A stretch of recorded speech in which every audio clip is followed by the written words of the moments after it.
ছেলে আমাকে আজ মিষ্টির দোকানে নিয়ে গিয়ে সবার সামনে আমার বউ বলে পরিচয় করিয়ে দিল।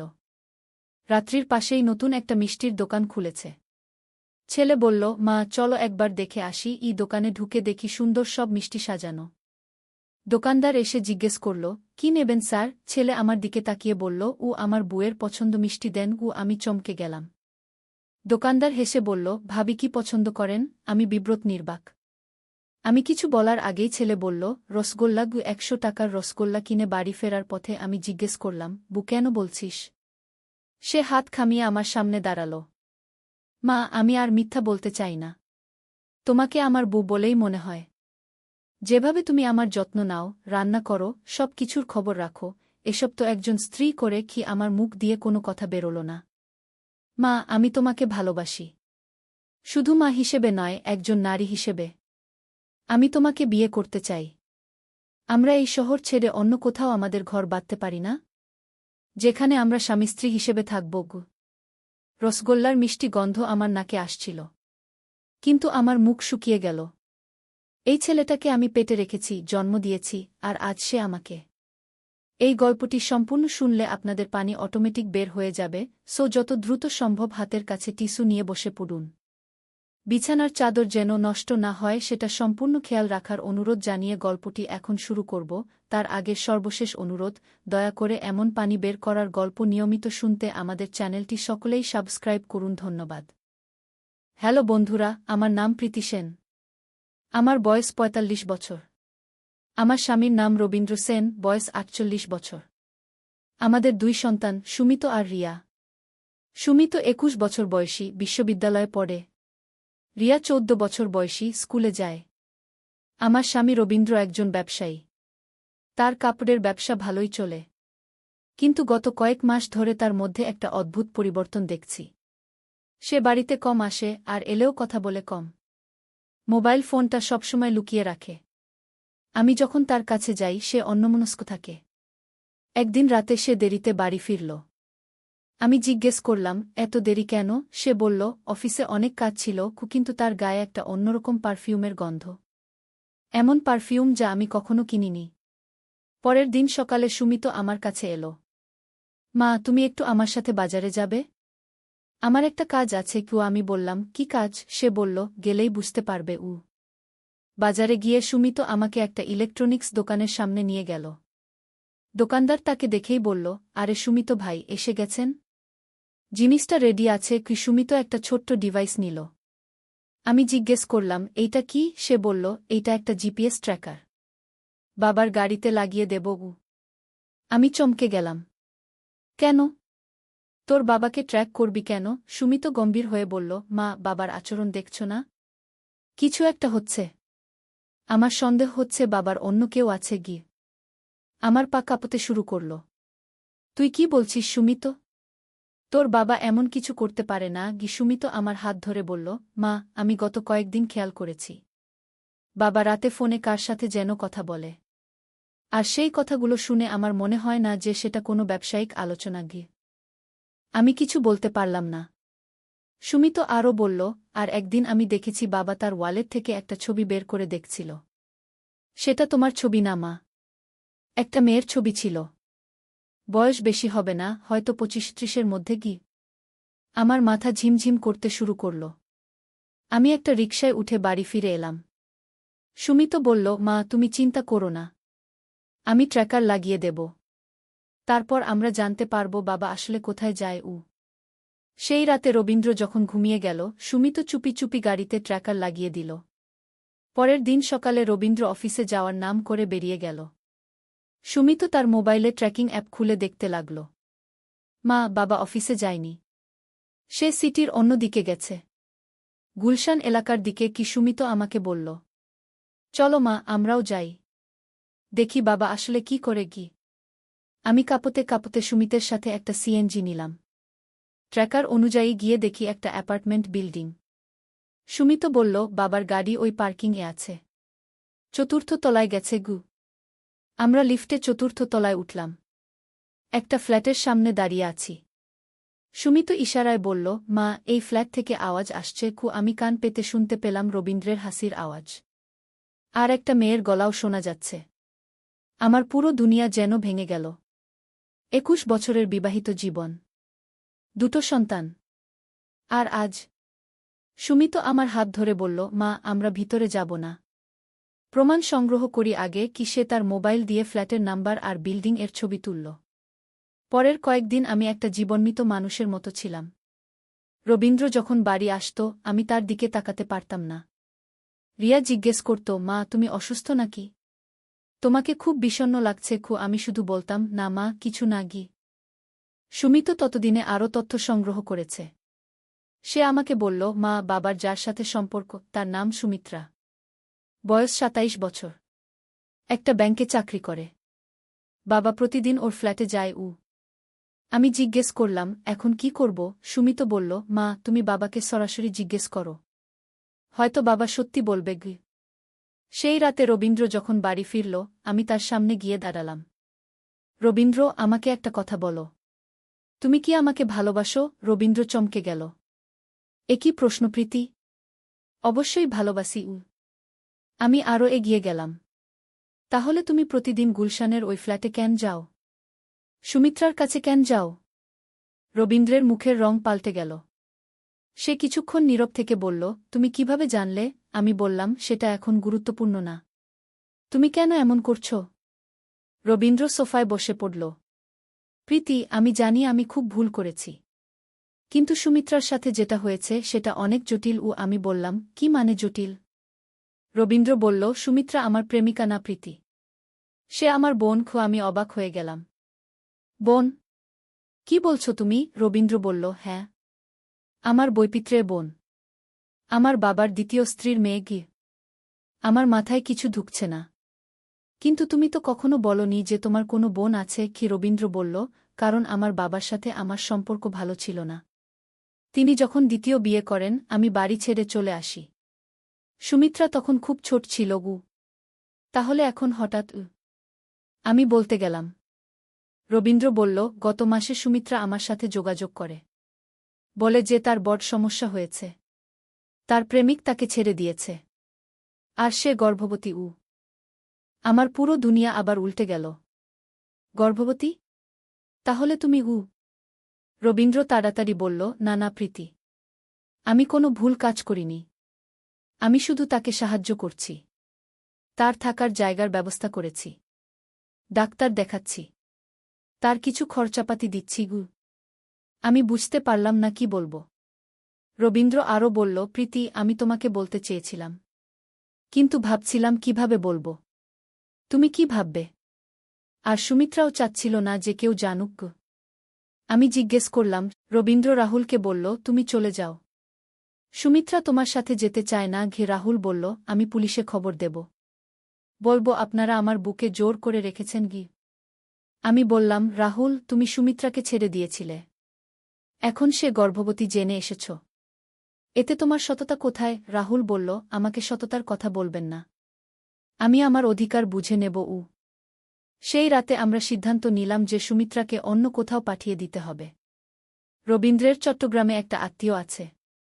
সেখানে সুমিত্রা থাকতে পারবে। কিন্তু পরের দিন সকালে আমরা দেখলাম সুমিত্রা নেই। তার রুম খালি। একটা চিঠি রেখে গেছে। চিঠিতে লিখেছে, দাদা, বৌদি, আমি চলে যাচ্ছি। আপনাদের আর কষ্ট দিতে চাই না। রাহুল যেন আপনাদের বিরক্ত করতে না পারে, তাই আমি একটা সমাধান বের করেছি। আমরা খুব চিন্তিত হয়ে গেলাম।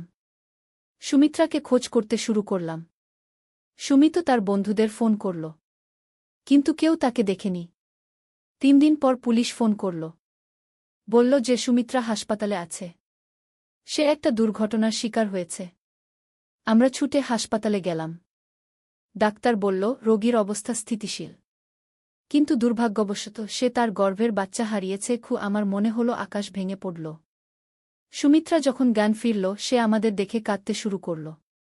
বৌদি, আমি সব হারিয়ে ফেলেছি। আমি তার হাত ধরে বললাম, তুমি কিছু হারাওনি। আমরা আছি। সুমিত্রা বলল, আমি জানতাম রাহুল আমার পিছনে আসবে। তাই আমি একটা বাসে উঠেছিলাম। কিন্তু বাস দুর্ঘটনা হল।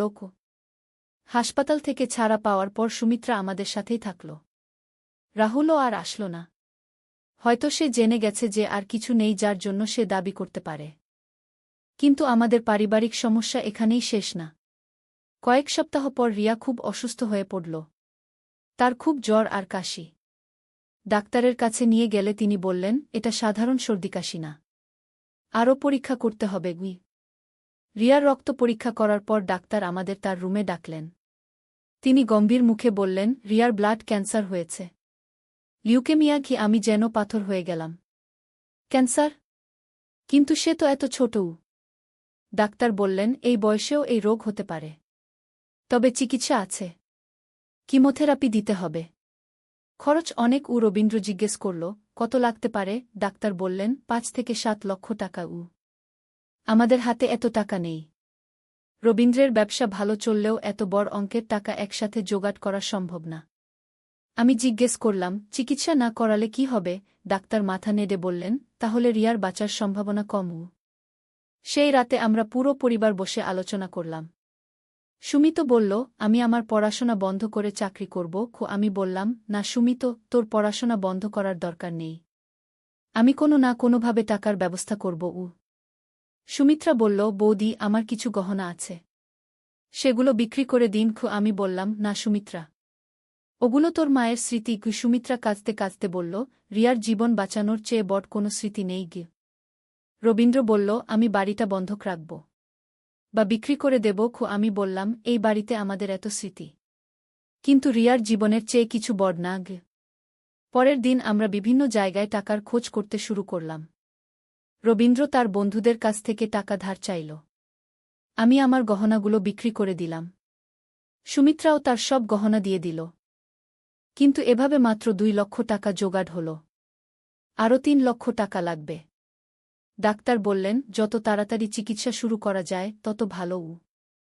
রিয়ার অবস্থা দিন দিন খারাপ হচ্ছে। সে খেতে পারছে না, সারাক্ষণ শুয়ে থাকে।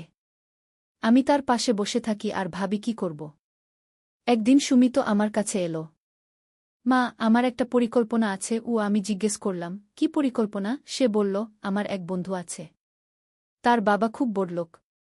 সে বলেছে যে তার বাবা মানুষকে সাহায্য করেন।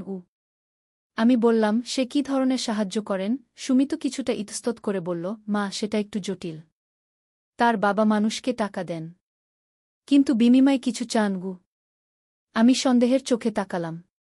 কি ধরনের বিনিময়? সুমিত বলল, মা, সেটা নিয়ে আমিও পুরোপুরি জানি না, কিন্তু আমার বন্ধু বলেছে যে তার বাবা ভালো মানুষ, খারাপ কিছু চান না।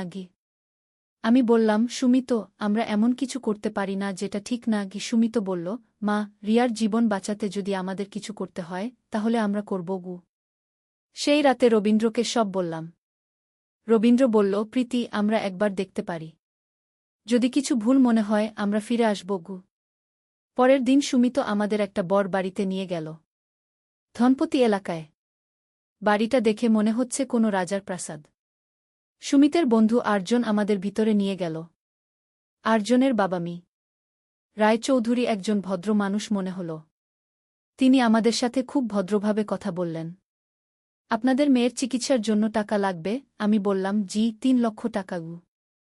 মি রায়চৌধুরী বললেন, এটা কোনো সমস্যা না, আমি দিয়ে দিতে পারি। রবীন্দ্র জিজ্ঞেস করল, আপনি বিনিময়ে কি চান? মি রায়চৌধুরী হাসলেন, আমি খুব একটা বড় কিছু চাই না, শুধু আপনাদের একটু সময়। আমি বুঝলাম না। সময় মানে? মি রায়চৌধুরী বললেন, আমার একটা বিশেষ কাজ আছে, সেই কাজে আপনাদের সাহায্য লাগবে। কিন্তু চিন্তার কিছু নেই, এটা সম্পূর্ণ আইনি। আমি জিজ্ঞেস করলাম, কি ধরনের কাজ? মি রায়চৌধুরী বললেন, আমার একটা প্রতিদ্বন্দ্বী আছে ব্যবসায়, তার সাথে আমার একটা বিরোধ আছে, আপনাদের সেই বিরোধ মিটিয়ে দিতে হবে। রবীন্দ্র বলল, আমরা তো ব্যবসায়িক বিষয় বুঝি না। মি রায়চৌধুরী বললেন, আপনাদের ব্যবসা বুঝতে হবে না, শুধু আমার হয়ে কিছু কাগজে সই করতে হবে আর কয়েকটা মিটিংয়ে যেতে হবে। আমার মন খারাপ লাগছিল, কিন্তু রিয়ার কথা ভেবে বললাম, এতে কোনো বিপদ নেই তো? মি রায়চৌধুরী বললেন, বিলকুল না, আমি আপনাদের কোনো বিপদে ফেলব না।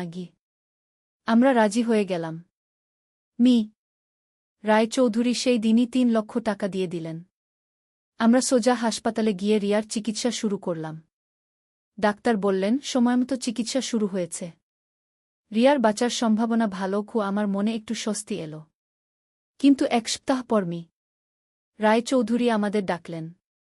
তিনি একটা কাগজ দিয়ে বললেন, এই কাগজে সই করুন। আমি কাগজটা দেখলাম। এতে লেখা যে আমি একটা জমি কিনছি। কিন্তু আমার কাছে তো জমি কেনার মতো টাকা নেই। আমি জিজ্ঞেস করলাম, এই জমির টাকা কে দেবে?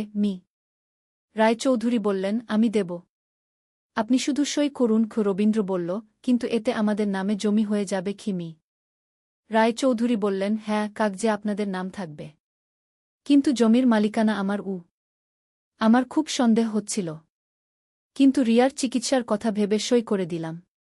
এরপর রায়চৌধুরী আমাদের আরও কয়েকটা কাগজে সই করতে দিলেন। সব কাগজেই জমি কেনার কথা লেখা। 1 মাস পর পুলিশ আমাদের বাড়িতে এসে হাজির।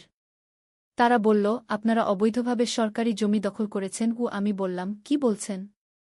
আমরা তো কোনো জমি দখল করিনি। পুলিশ আমাদের সেই কাগজগুলো দেখালো যেগুলোতে আমরা সই করেছিলাম। বলল, এই কাগজ অনুযায়ী আপনারা 25টা সরকারি জমি কিনেছেন। কিন্তু সরকারি জমি বিক্রি করা যায় না। আমি বুঝলাম আমরা একটা বড় ফাঁদে পড়েছি। রায়চৌধুরী আমাদের দিয়ে ভুয়া কাগজে সই করিয়েছেন। এখন পুলিশ আমাদের গ্রেফতার করতে চায়। রবীন্দ্র বলল, স্যার, আমরা কিছু জানি না। একজন মানুষ আমাদের দিয়ে এই কাগজে সই করিয়েছে। পুলিশ বলল, সেই মানুষ কোথায়? আমরা রায়চৌধুরীর ঠিকানা দিলাম। কিন্তু পুলিশ বলল, ওই ঠিকানায় কেউ নেই। বাড়ি খালি। আমাদের গ্রেফতার করে জেলে নিয়ে গেল। শুধু রিয়াকে সুমিত্রার কাছে রেখে দিলাম। সুমিত্রা বলল, আপনারা চিন্তা করেন না, আমি রিয়ার চিকিৎসা চালিয়ে যাব।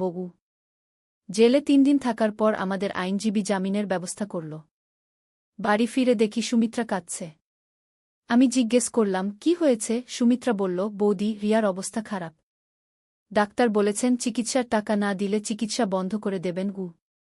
আমি বুঝলাম রায়চৌধুরীর দেওয়া টাকা শেষ হয়ে গেছে। আর আমাদের আইনি লড়াইয়ের জন্যও টাকা লাগবে। আমরা একদিকে জমি দখলের মিথ্যা মামলায় ফেসেছি, অন্যদিকে রিয়ার চিকিৎসার জন্য টাকা নেই। সুমিত বলল, মা, আমার আর একটা পরিকল্পনা আছে। আমি বললাম, এবার আর কোনো ভুল পরিকল্পনা না? সুমিত বলল, না মা, এবার সত্যিই ভালো পরিকল্পনা। আমার এক বন্ধু লটারির ব্যবসা করে। সে বলেছে যে একটা উপায় আছে। আমি রাগ করে বললাম, সুমিত, লটারি মানে জুয়া। আমরা এমন কিছু করব না। সুমিত বলল, না মা, এটা জুয়া না। এটা একটা বিশেষ লটারি, যেখানে জেতার সম্ভাবনা বেশি। রবীন্দ্র বলল, সুমিত, এসব কোনো কাজের কথা না। আমরা অন্য উপায় বের করব। সুমিত বলল, বাবা, আমাদের কাছে আর কোনো উপায় নেই। রিয়ার জীবন বাঁচাতে হলে আমাদের রিস্ক নিতে হবে। আমি অনেক চিন্তা করে বললাম, তোর বন্ধু কি বলেছে? সুমিত বলল, সে বলেছে যে 10,000 টাকা দিলে 5 লক্ষ টাকা জেতা যাবে। কিন্তু এটা একটা গোপন লটারি, সবাই জানে না। আমার মনে হচ্ছিল এটাও কোনো ফাঁদ। কিন্তু রিয়ার অবস্থা দেখে আমি বলতে বাধ্য হলাম, চলো একবার দেখি। পরের দিন সুমিত আমাদের শহরের বাইরে একটা জায়গায় নিয়ে গেল। সেখানে অনেক মানুষ জড়ো হয়েছে। একজন লোক বক্তৃতা দিচ্ছে, বন্ধুরা, আজকের লটারিতে জেতার সম্ভাবনা 90%। শুধুমাত্র 10,000 টাকা দিয়ে আপনারা 5 লক্ষ টাকা নিয়ে যেতে পারবেন। আমি জিজ্ঞেস করলাম, এত সহজ হলে সবাই তো ধনী হয়ে যাবে। লোকটা বলল, ম্যাডাম, এটা সাধারণ লটারি না, এটা একটা স্পেশাল স্কিম। শুধুমাত্র নির্বাচিত মানুষরাই এতে অংশ নিতে পারে। রবীন্দ্র বলল, আমাদের কি প্রমাণ যে আপনারা টাকা দেবেন? লোকটা কয়েকজন মানুষকে সামনে আনল। তারা বলল, আমরা গত সপ্তাহে 5 লক্ষ টাকা জিতেছি। তারা টাকার বান্ডিল দেখাল। আমি বুঝতে পারলাম না কি করব। রিয়ার অবস্থা দিন দিন খারাপ হচ্ছে। আমাদের কাছে আর কোনো উপায় নেই। শেষ পর্যন্ত আমি বললাম, আমরা করব। আমরা 10,000 টাকা দিয়ে দিলাম। লোকটা একটা রসিদ দিল। বলল, কাল সকাল 10টায় এসে টাকা নিয়ে যান। আমরা বাড়ি ফিরে এলাম। পরের দিন সকাল 10টায় গিয়ে দেখি সেই জায়গা খালি, কেউ নেই। একজন স্থানীয় লোকের সাথে কথা বললাম। সে বলল, কাল রাতে ওরা সব পালিয়ে গেছে। আপনারাও কি ওদের ফাঁদে পড়েছেন? আমি বুঝলাম আমরা আবার প্রতারিত হয়েছি। এবার 10,000 টাকা হারিয়েছি, যা আমাদের শেষ সঞ্চয় ছিল। এখন আমাদের কাছে একটা টাকাও নেই। বাড়ি ফিরে এসে সুমিত্রা বলল, বৌদি, হাসপাতাল থেকে ফোন এসেছে। রিয়ার চিকিৎসা বন্ধ করে দিয়েছেন আমার মনে হলো সব শেষ। আমি হাসপাতালে গিয়ে ডাক্তারের কাছে কাকুতি মিনতি করলাম। ডাক্তার সাহেব, আর কয়েকদিন সময় দিন। আমি টাকা নিয়ে আসব। ডাক্তার বললেন, আমি বুঝতে পারছি আপনার সমস্যা, কিন্তু হাসপাতালেরও নিয়ম আছে। রিয়া তখন প্রায় অজ্ঞান অবস্থায়। তার শ্বাস নিতেও কষ্ট হচ্ছে। আমি তার হাত ধরে বসে থাকলাম। মনে মনে ভগবানের কাছে প্রার্থনা করতে লাগলাম। সেই রাতে একটা অদ্ভুত ঘটনা ঘটল। রাত 1টার সময় হাসপাতালে একজন ভদ্রলোক এলেন। তিনি ডাক্তারের সাথে কথা বলে আমার কাছে এলেন। আপনি রিয়ার মা? আমি বললাম, জিউ। তিনি বললেন, আমার নাম আনিসুর রহমান। আমি একটা চ্যারিটি অর্গানাইজেশন চালাই। আমি রিয়ার চিকিৎসার পুরো খরচ দিয়ে দেব। আমি বিশ্বাস করতে পারলাম না। কেন? আপনি আমাদের চেনেন না? ডাক্তার আনিসুর রহমান বললেন, আমার একটা মেয়ে ছিল। তারও একই রোগ হয়েছিল। কিন্তু আমি তখন গরিব ছিলাম। চিকিৎসা করাতে পারিনি। সে মারা গেছে। আজ আমি ডাক্তার হয়েছি। অনেক টাকা আয় করি। কিন্তু আমার মেয়েকে ফিরে পাব না। তিনি চোখ মুছে বললেন, আজ থেকে রিয়া আমার মেয়ে। আমি তার সব চিকিৎসার খরচ দেব। আমি কাঁদতে শুরু করলাম। আপনি যে ভগবানের রূপ নিয়ে এসেছেন। ডাক্তার আনিসুর রহমান পরের দিনই হাসপাতালের সব বিল পরিশোধ করে দিলেন। রিয়ার চিকিৎসা আবার শুরু হল। তিনি বললেন, আমি রিয়াকে বিদেশে নিয়ে যাব। সেখানে আরও ভালো চিকিৎসা হবে। আমি বললাম, কিন্তু আমরা আপনার এই উপকারের বিনিময়ে কি দেব? তিনি বললেন, আপনারা রিয়াকে সুস্থ করে তুলুন। এটাই আমার চাওয়া। 1 মাস পর ডাক্তার আনিসুর রহমান রিয়াকে নিয়ে সিঙ্গাপুর গেলেন। সেখানে রিয়ার অপারেশন হল। ডাক্তার ফোন করে বললেন, অপারেশন সফল হয়েছে। রিয়া এখন বিপদমুক্ত। আমি খুশিতে কেঁদে ফেললাম। রিয়া বেঁচে গেছে। আমাদের পরিবারে আবার আনন্দ ফিরে এসেছে। কিন্তু এখনও আমাদের আইনি সমস্যা রয়ে গেছে। আমরা এখনও জমি দখলের মিথ্যা মামলায় ফেঁসে আছি। রবীন্দ্র বলল, প্রীতি, আমাদের একজন ভালো আইনজীবী নিতে হবে। আমি বললাম, কিন্তু আইনজীবীর ফি দেব কি দিয়ে? এমন সময় সুমিত এসে বলল, মা, আমার এক বন্ধুর বাবা আইনজীবী। সে বিনা পয়সায় আমাদের কেস করবে। আমি সন্দেহের চোখে তাকালাম। সুমিত, তুই আবার কোনো ফাঁদে ফেলছিস না তো? সুমিত বলল, না মা, এবার ঠিক আছে। আমার বন্ধু প্রতিম। তার বাবা অ্যাডভোকেট শুভেন্দু দত্ত, খুব নামকরা আইনজীবী। পরের দিন আমরা অ্যাডভোকেট শুভেন্দু দত্তের চেম্বারে গেলাম। তিনি আমাদের গল্প শুনে বললেন, আপনারা একটা বড় চক্রান্তের শিকার হয়েছেন। মি রায়চৌধুরী এবং তার দলবল এভাবে অনেক মানুষকে ফাঁদে ফেলেছে। তিনি আরও বললেন, আমি এই ধরনের অনেক কেস করেছি। আপনাদের মামলায় জেতার সম্ভাবনা ভালো। আমি বললাম, কিন্তু আপনার ফি? তিনি হাত তুলে থামিয়ে দিলেন। আমি এই কেসটা বিনা পয়সায় করব। কারণ আমি এই ধরনের জালিয়াতির বিরুদ্ধে লড়াই করি। অ্যাডভোকেট শুভেন্দু দত্ত আমাদের কেসে খুব পরিশ্রম করলেন। তিনি প্রমাণ করলেন যে আমরা নিরপরাধ। আমরা প্রতারিত হয়েছি।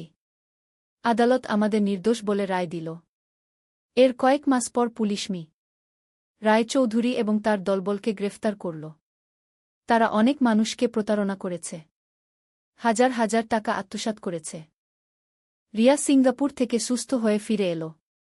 ডাক্তার আনিসুর রহমান বললেন, রিয়া এখন সম্পূর্ণ সুস্থ। আর কোনো চিকিৎসার দরকার নেই। আমি খুশিতে আকাশে উড়ে যাচ্ছিলাম। কিন্তু আমাদের সুখ বেশিদিন স্থায়ী হল না। কয়েকদিন পর সুমিত্রা খুব অসুস্থ হয়ে পড়ল। তার খুব জ্বর আর পেট ব্যথা। ডাক্তারের কাছে নিয়ে গেলে তিনি বললেন, এটা গুরুতর। তাকে বড় হাসপাতালে নিয়ে যেতে হবে। বড় হাসপাতালে নিয়ে গিয়ে পরীক্ষা করার পর ডাক্তার বললেন, সুমিত্রার কিডনিতে ইনফেকশন হয়েছে। খুব মারাত্মক অবস্থা। আমি জিজ্ঞেস করলাম, চিকিৎসা আছে তো? ডাক্তার বললেন, আছে। কিন্তু অপারেশন করতে হবে। আর সম্ভব হলে কিডনি প্রতিস্থাপনও লাগতে পারে। আমার মাথা ঘুরতে শুরু করল। কিডনি প্রতিস্থাপন? এর খরচ কেমন? ডাক্তার বললেন, অন্তত 10 লক্ষ টাকা লাগবে। আর কিডনি দাতা খুঁজে পেতে হবে। রবীন্দ্র বলল, আমি আমার কিডনি দিতে পারি। ডাক্তার বললেন, প্রথমে পরীক্ষা করে দেখতে হবে আপনার কিডনি ম্যাচ করে কি না। পরীক্ষা করার পর জানা গেল রবীন্দ্রের কিডনি ম্যাচ করে না। আমি বললাম, তাহলে আমার কিডনি পরীক্ষা করুন। পরীক্ষা করার পর ডাক্তার বললেন, আপনার কিডনি ম্যাচ করে। কিন্তু আপনি একজন মা। আপনার দুটো সন্তান আছে। এটা ঝুঁকিপূর্ণ। আমি দৃঢ়ভাবে বললাম, সুমিত্রাও আমার সন্তানের মতো। আমি আমার কিডনি দেব। রবীন্দ্র বলল, প্রীতি, এটা খুব বিপজ্জনক। আমি বললাম, রবীন্দ্র, সুমিত্রা আমাদের পরিবারের অংশ। তার জীবন বাঁচানো আমার দায়িত্ব। সুমিত জানতে পেরে আমার কাছে এসে কাঁদতে কাঁদতে বলল, মা, তুমি এমন কিছু করতে পারো না।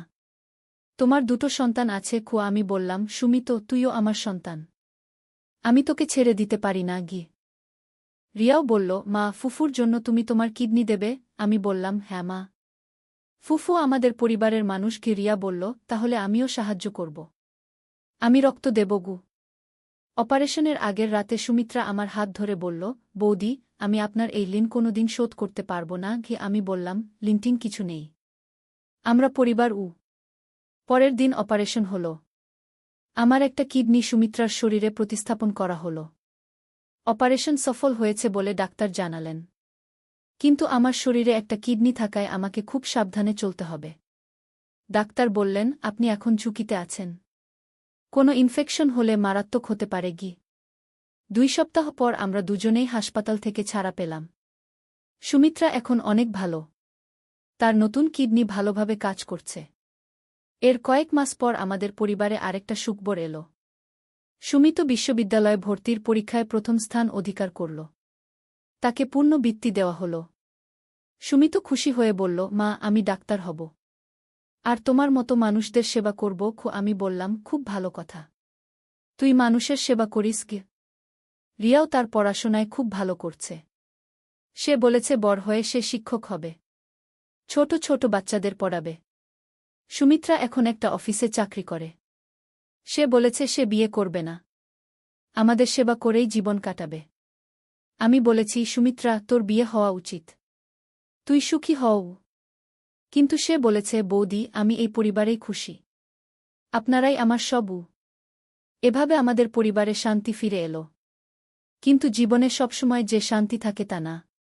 কিছুদিন পর আবার একটা ঝড় এলো। রবীন্দ্রের ব্যবসায় বড় ক্ষতি হল। তার একজন পার্টনার তার সাথে প্রতারণা করল। লক্ষ টাকা মেরে দিয়ে পালিয়ে গেল।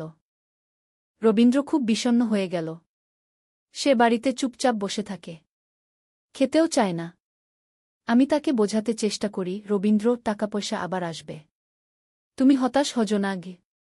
কিন্তু রবীন্দ্র বলে, প্রীতি, আমি আর কোনো ব্যবসা করতে পারব না। আমার কোনো পুঁজি নেই। আমি বললাম, আমরা সবাই মিলে কিছু না কিছু করব। সুমিত বলল, বাবা, আমি পার্ট টাইম চাকরি করব। পড়াশোনার পাশাপাশি কিছু আয় করব। রিয়াও বলল, আমিও টিউশনি করব। আমি বললাম, আমি বাড়িতে সেলাইয়ের কাজ নেব। সুমিত্রা বলল, আমিও আমার বেতন থেকে বেশি করে সাহায্য করব। এভাবে আমাদের পুরো পরিবার একসাথে কাজ করতে শুরু করল। কয়েক মাসের মধ্যে আমরা আবার স্বাবলম্বী হয়ে উঠলাম। রবীন্দ্র আবার আত্মবিশ্বাস পেল। সে একটা ছোট ব্যবসা শুরু করল। এবার সে খুব সাবধানে ব্যবসা করে। কোনো পার্টনার রাখে না। একদিন আমি বাজার থেকে ফিরছিলাম। পথে দেখি একটা ছোট মেয়ে ভিক্ষা করছে। তার পাশে একটা ছোট ভাই। দুজনেই খুব শীর্ণ। আমি তাদের কাছে গিয়ে জিজ্ঞেস করলাম, তোমাদের মা বাবা কোথায়? মেয়েটা কাঁদতে কাঁদতে বলল, আমাদের বাবা মারা গেছেন। মা অসুস্থ। বাড়িতে শুয়ে আছেন। আমি তাদের বাড়িতে গেলাম। দেখি একটা ছোট্ট টিনের ঘরে একজন মহিলা অসুস্থ অবস্থায় শুয়ে আছেন। তার খুব জ্বর। আমি তাকে ডাক্তারের কাছে নিয়ে গেলাম। ডাক্তার বললেন, এটা টাইফয়েড। চিকিৎসা করলে ভালো হয়ে যাবে। আমি তার চিকিৎসার খরচ দিলাম। কয়েকদিন পর মহিলাটা সুস্থ হয়ে গেল। সে আমার পা ধরে কাঁদতে লাগল। আপা, আপনি আমার জীবন বাঁচিয়েছেন। আমি বললাম, এসব কি বলছ? মানুষ মানুষকে সাহায্য করবে, এটাই তো স্বাভাবিক। সে বলল, আপা, আমার বাচ্চারা পড়াশোনা জানে না। আপনি কি তাদের পড়তে সাহায্য করবেন? আমি বললাম, অবশ্যই। তুমি তাদের আমার কাছে পাঠিয়ে দাও। এভাবে আমার বাড়িতে দুটো নতুন ছাত্র এলো। আমি তাদের পড়াতে শুরু করলাম।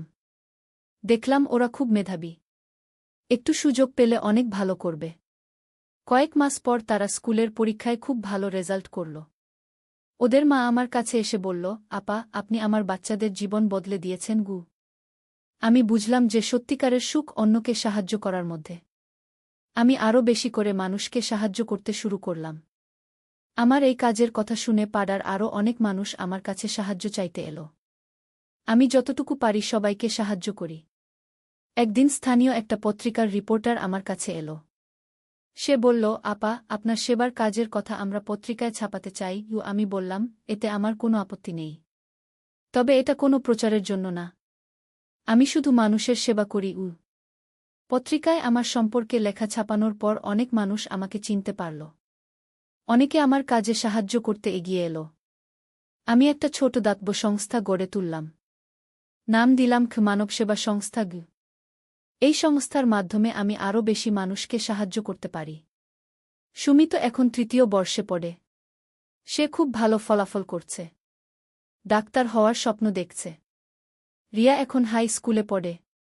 সেও পড়াশোনায় খুব ভালো। সুমিত্রা এখন আমার সংস্থার কাজে সাহায্য করে। সে বলেছে, বৌদি, আপনার দেওয়া নতুন জীবনটা আমি মানুষের সেবায় কাটাতে চাই। রবীন্দ্রের ব্যবসা এখন আবার ভালো চলছে। সে আমার সংস্থায় নিয়মিত চাঁদা দেয়া। বলে, প্রীতি, তুমি যে কাজ করছো সেটা আমাদের পুরো পরিবারের গর্ব। আজ আমার জীবনে যা যা ঘটেছে সব কিছু মিলিয়ে আমি বুঝেছি যে জীবনে অনেক কষ্ট আসে। কখনো প্রিয়জনের অসুস্থতা, কখনো অর্থনৈতিক সমস্যা, কখনো প্রতারণা। কিন্তু এসব কষ্টের মধ্যেও ভালোবাসা আর মানবিকতা থাকে। আমি যখন রিয়ার জন্য আমার কিডনি দিতে চেয়েছিলাম, তখন বুঝেছিলাম যে সত্যিকারের ভালোবাসা মানে নিজের জীবন দিয়ে হলেও প্রিয়জনকে বাঁচানো। সুমিত্রার জন্য যখন আমি আমার কিডনি দিয়েছি, তখন বুঝেছি যে পরিবার মানে শুধু রক্তের সম্পর্ক না। যে মানুষটা আমাদের পাশে থাকে, আমাদের সুখ দুঃখে অংশ নেয়, সেই আমাদের পরিবার। এখন যখন আমি অন্য মানুষদের সাহায্য করি, তখন মনে হয় এটাই জীবনের আসল অর্থ। নিজের কষ্ট ভুলে গিয়ে অন্যের কষ্ট লাঘব করা। আজকাল রাতে শুতে যাওয়ার আগে আমি ভাবি, আজ আমি কতজন মানুষকে সাহায্য করতে পেরেছি, কতজনের মুখে হাসি ফোটাতে পেরেছি। এই ভাবনা আমাকে শান্তি দেয়। আমার সন্তানরাও এখন বুঝে গেছে যে সত্যিকারের সুখ টাকা পয়সায় না। সুখ হচ্ছে মানুষের ভালোবাসা পাওয়ায়, অন্যকে সাহায্য করার আনন্দে।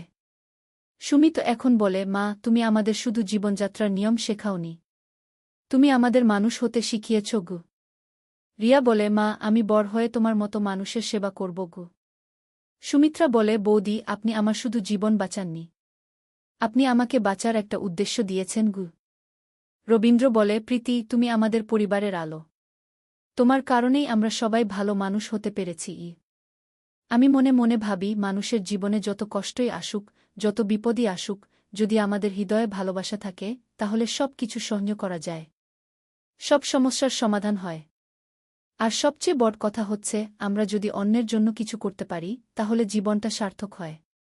এই পৃথিবীতে আমাদের আসার একটা অর্থ হয়।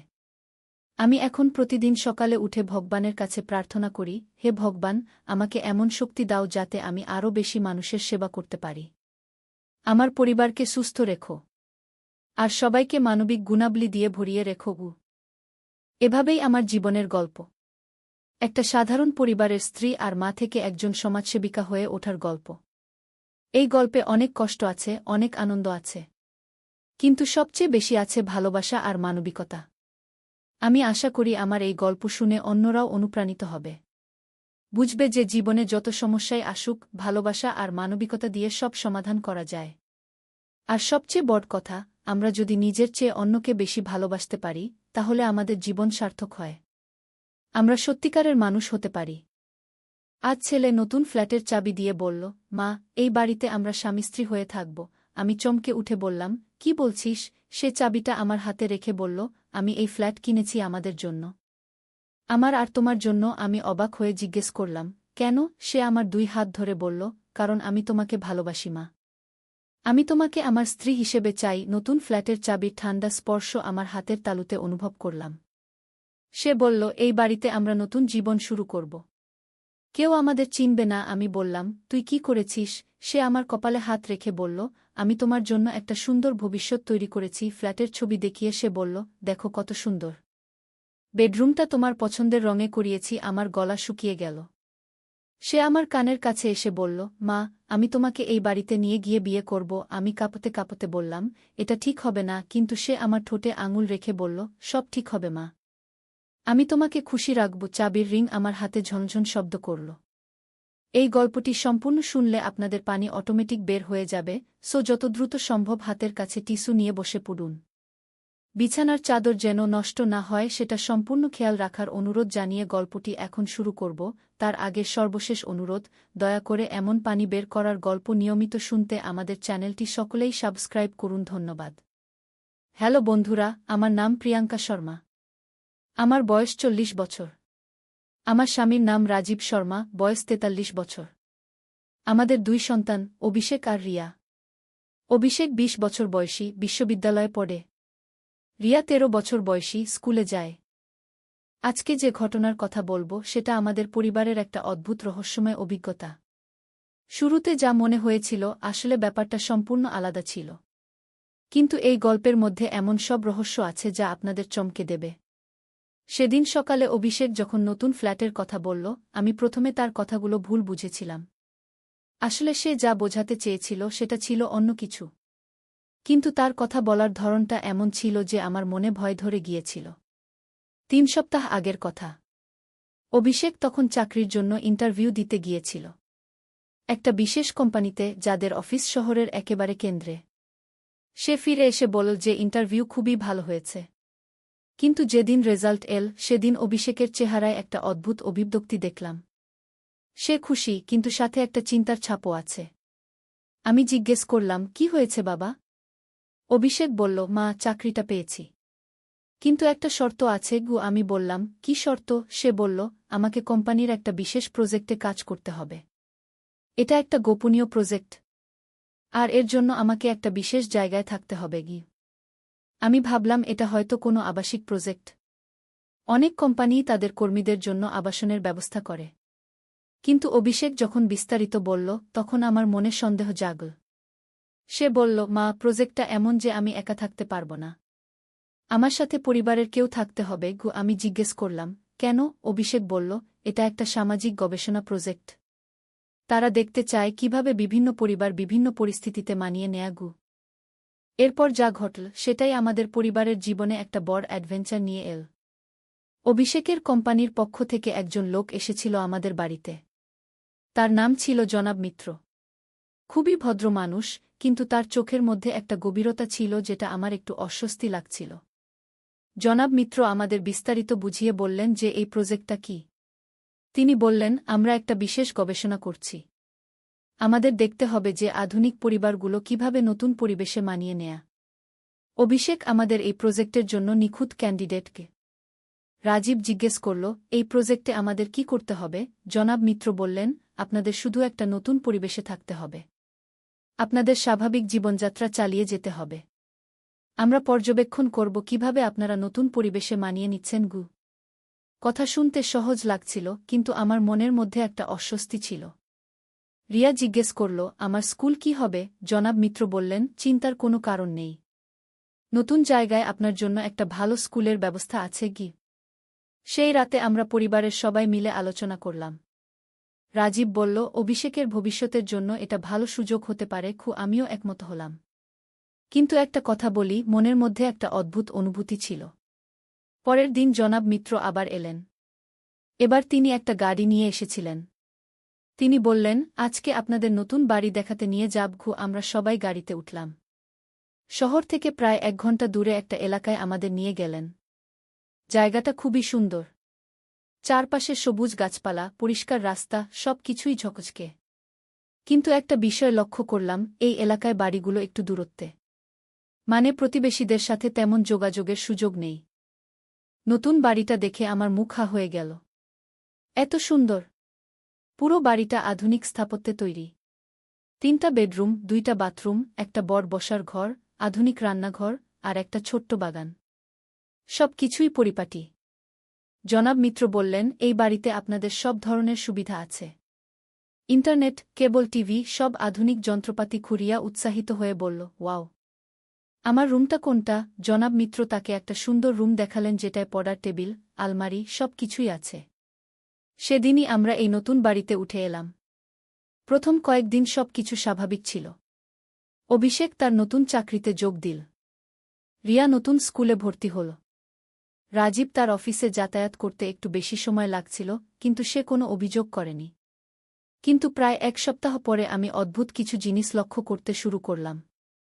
মাঝে মাঝে মনে হতো কেউ যেন আমাদের দেখছে, কিন্তু চারপাশে তাকিয়ে কাউকে দেখতে পেতাম না। একদিন সন্ধ্যায় আমি রান্নাঘরে কাজ করছিলাম। হঠাৎ মনে হলো কেউ যেন জানালা দিয়ে দেখছে। আমি তাড়াতাড়ি জানালার কাছে গিয়ে দেখলাম, কিন্তু কেউ নেই। শুধু একটা কালো গাড়ি রাস্তায় দাঁড়িয়ে আছে। রিয়া একদিন স্কুল থেকে ফিরে বলল, মা, আমার ক্লাস টিচার আমাকে অদ্ভুত কিছু প্রশ্ন করেছেন। আমি জিজ্ঞেস করলাম, কী রকম প্রশ্ন? রিয়া বলল, তিনি জানতে চেয়েছেন আমরা এই বাড়িতে কেমন আছি, বাবা মা খুশি কিনা, এসব। এই কথা শুনে আমার মনের মধ্যে সন্দেহ আরও বেড়ে গেল। আমি রাজীবের সাথে কথা বললাম। রাজীবও বলল যে তার অফিসে একজন সহকর্মী তাকে অদ্ভুত প্রশ্ন করেছে। তোমাদের নতুন বাড়িতে কেমন লাগছে? সব ঠিকঠাক আছে তো? এসব। আমি অভিষেকের সাথে কথা বলার চেষ্টা করলাম, কিন্তু সে যেন একটু এড়িয়ে চলছে। সে বলল, মা, চাকরিতে খুব চাপ, আমি ঠিকমতো কথা বলতে পারছি না। একদিন রাতে আমার ঘুম ভেঙে গেল। বাইরে কোনো একটা শব্দ হচ্ছিল। আমি জানালা দিয়ে দেখলাম আমাদের বাড়ির সামনে একটা ভ্যান দাঁড়িয়ে আছে। কয়েকজন লোক কোনো যন্ত্রপাতি নিয়ে কাজ করছে। আমি রাজীবকে ডাকলাম। আমরা দুজনে দেখলাম, কিন্তু ভালো করে বুঝতে পারলাম না তারা কি করছে। পরের দিন সকালে আমি জনাব মিত্রকে ফোন করলাম। তিনি বললেন, ওটা কিছু না, আমাদের প্রযুক্তিগত কিছু কাজ, আপনারা চিন্তা করবেন না। কিন্তু আমার মন থেকে সন্দেহ যাচ্ছিল না। আমি ঠিক করলাম যে নিজেই তদন্ত করব। সেদিন সবাই বাইরে চলে যাওয়ার পর আমি বাড়ির চারপাশে ঘুরে দেখলাম। আমি দেখতে পেলাম যে আমাদের বাড়ির বিভিন্ন জায়গা ছোট ছোট ক্যামেরা লাগানো আছে, এমনকি বাড়ির ভেতরেও। আমার মাথায় যেন বজ্রপাত হল। আমি তাড়াতাড়ি রাজীবকে ফোন করলাম। এক্ষুনি বাড়িতে এসো, জরুরি। রাজীব অফিস থেকে ছুটে এল। আমি তাকে ক্যামেরাগুলো দেখালাম। রাজীবের মুখ ফ্যাকাশে হয়ে গেল। রাজীব বলল, এটা কি হচ্ছে? আমরা কি কোনো এক্সপেরিমেন্টের ইঁদুর? আমি বললাম, মনে হচ্ছে তাই। সেদিন সন্ধ্যায় অভিষেক বাড়ি ফিরলে আমরা তাকে সব কিছু বললাম। অভিষেক প্রথমে অস্বীকার করার চেষ্টা করল, কিন্তু যখন আমরা ক্যামেরাগুলো দেখালাম তখন সে ভেঙে পড়ল। অভিষেক কান্নাভেজা গলায় বলল, মা, আমি জানতাম না এটা এত বড় ব্যাপার। আমি ভেবেছিলাম শুধু একটা সামাজিক গবেষণা। আমি জিজ্ঞেস করলাম, আসলে কি হচ্ছে? অভিষেক বলল, আমার কোম্পানি আসলে একটা রিসার্চ কোম্পানি। তারা বিভিন্ন পরিবারের উপর পর্যবেক্ষণ চালা, দেখে যে কিভাবে মানুষ বিভিন্ন পরিস্থিতিতে রিয়েক্ট করে। এটা একটা মনোবিজ্ঞান ও সমাজবিজ্ঞানের গবেষণা। রাজীব রেগে গিয়ে বলল, এটা তো সম্পূর্ণ অনৈতিক। আমাদের সম্মতি ছাড়া আমাদের পর্যবেক্ষণ করা হচ্ছে। অভিষেক বলল, আমি সব ছেড়ে দিতে চাই, কিন্তু তারা বলেছে যদি আমি প্রজেক্ট ছেড়ে দিই তাহলে আমাকে বিরাট অঙ্কের জরিমানা দিতে হবে। আমি বললাম, কত টাকা? অভিষেক বলল, 50 লক্ষ টাকা। আমাদের পুরো পরিবারের এত টাকা নেই।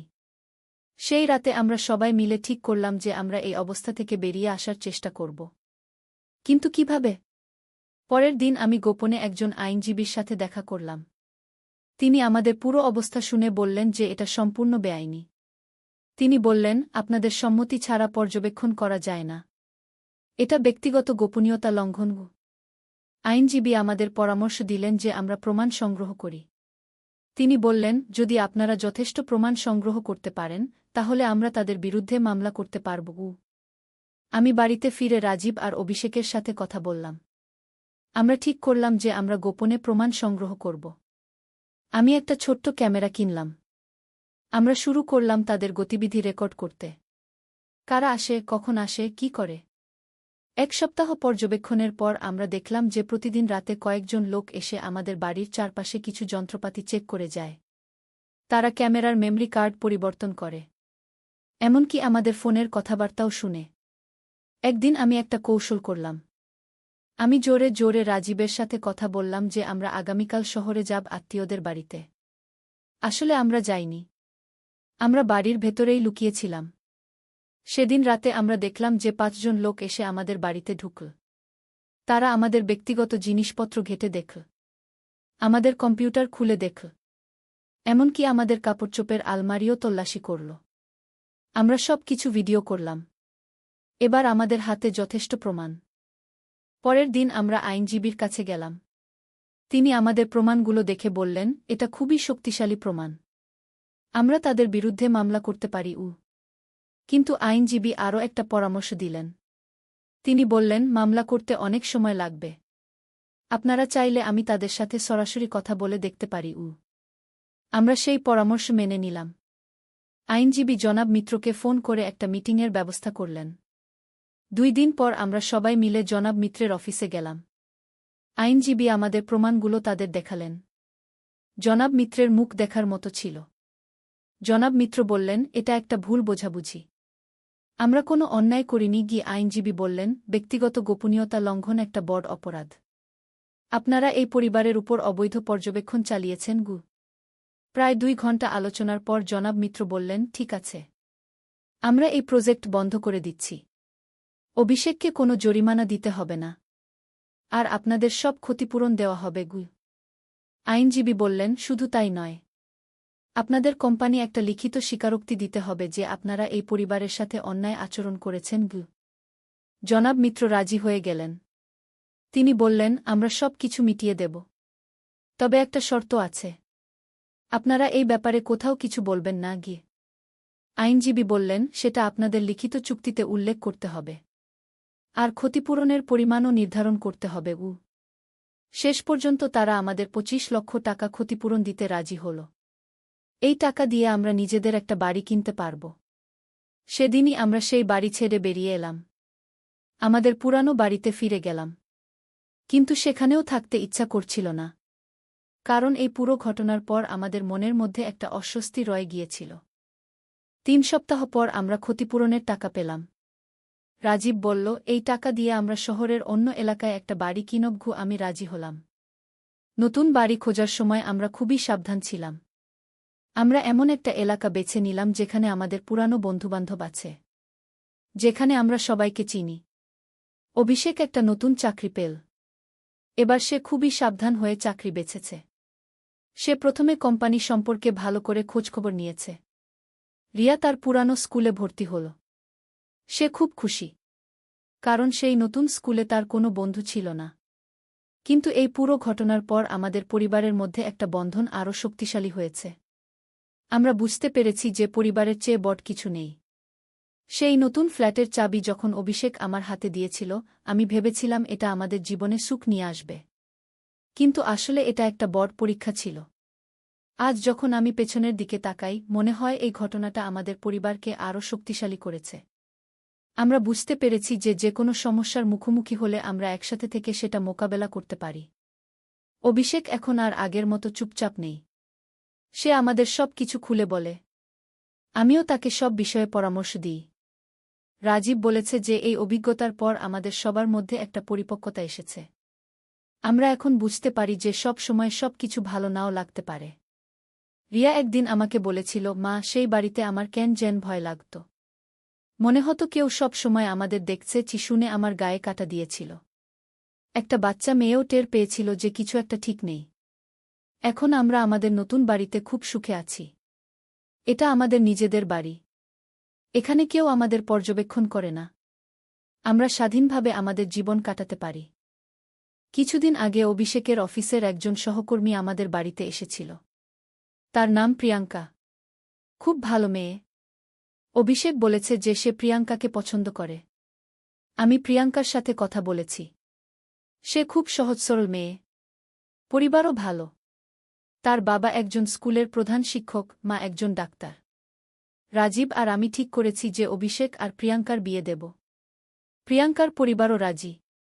আগামী মাসে বাগদান অনুষ্ঠান। রিয়া খুব খুশি যে তার একটা বৌদি আসবে। সে বলেছে, মা, বৌদির সাথে আমি অনেক গল্প করব। আমি হেসে বলেছি, হ্যাঁ বাবা, তোর বৌদি খুব ভালো। আজকে সকালে যখন আমি আমাদের নতুন বাড়ির ছাদে গিয়ে চারপাশ দেখছিলাম, মনে হলো আমাদের জীবনটা কত সুন্দর। সেই দুঃস্বপ্নের মতো দিনগুলো এখন শুধু একটা স্মৃতি। অভিষেক এসে আমার পাশে দাঁড়াল। বলল, মা, সেদিন যখন আমি নতুন ফ্ল্যাটের চাবি দিয়েছিলাম, তুমি কেন ভয় পেয়েছিলে?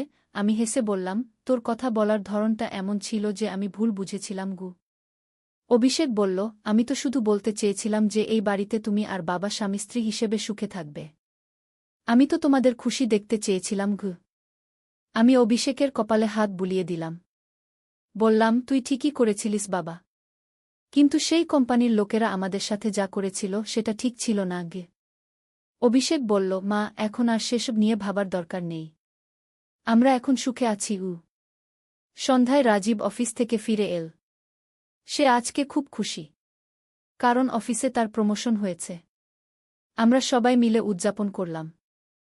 রিয়া তার নতুন বন্ধুদের নিয়ে বাড়িতে এসেছে। তারা সবাই খুব ভালো। আমি তাদের সবার জন্য খিচুড়ি আর ইলিশ ভাজা রান্না করেছি। সবাই খুব পছন্দ করেছে।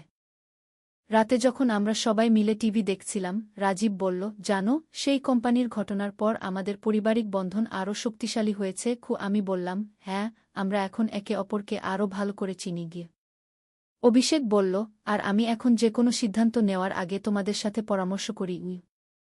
রিয়া বলল, আমিও এখন যে কোনো সমস্যা হলে সবার সাথে শেয়ার করি। আমি মনে মনে ভাবলাম, জীবনে যা কিছু ঘটে সবই আমাদের কিছু না কিছু শিক্ষা দেয়া। সেই ভয়াবহ অভিজ্ঞতাও আমাদের পরিবারের জন্য একটা ভাল শিক্ষা ছিল।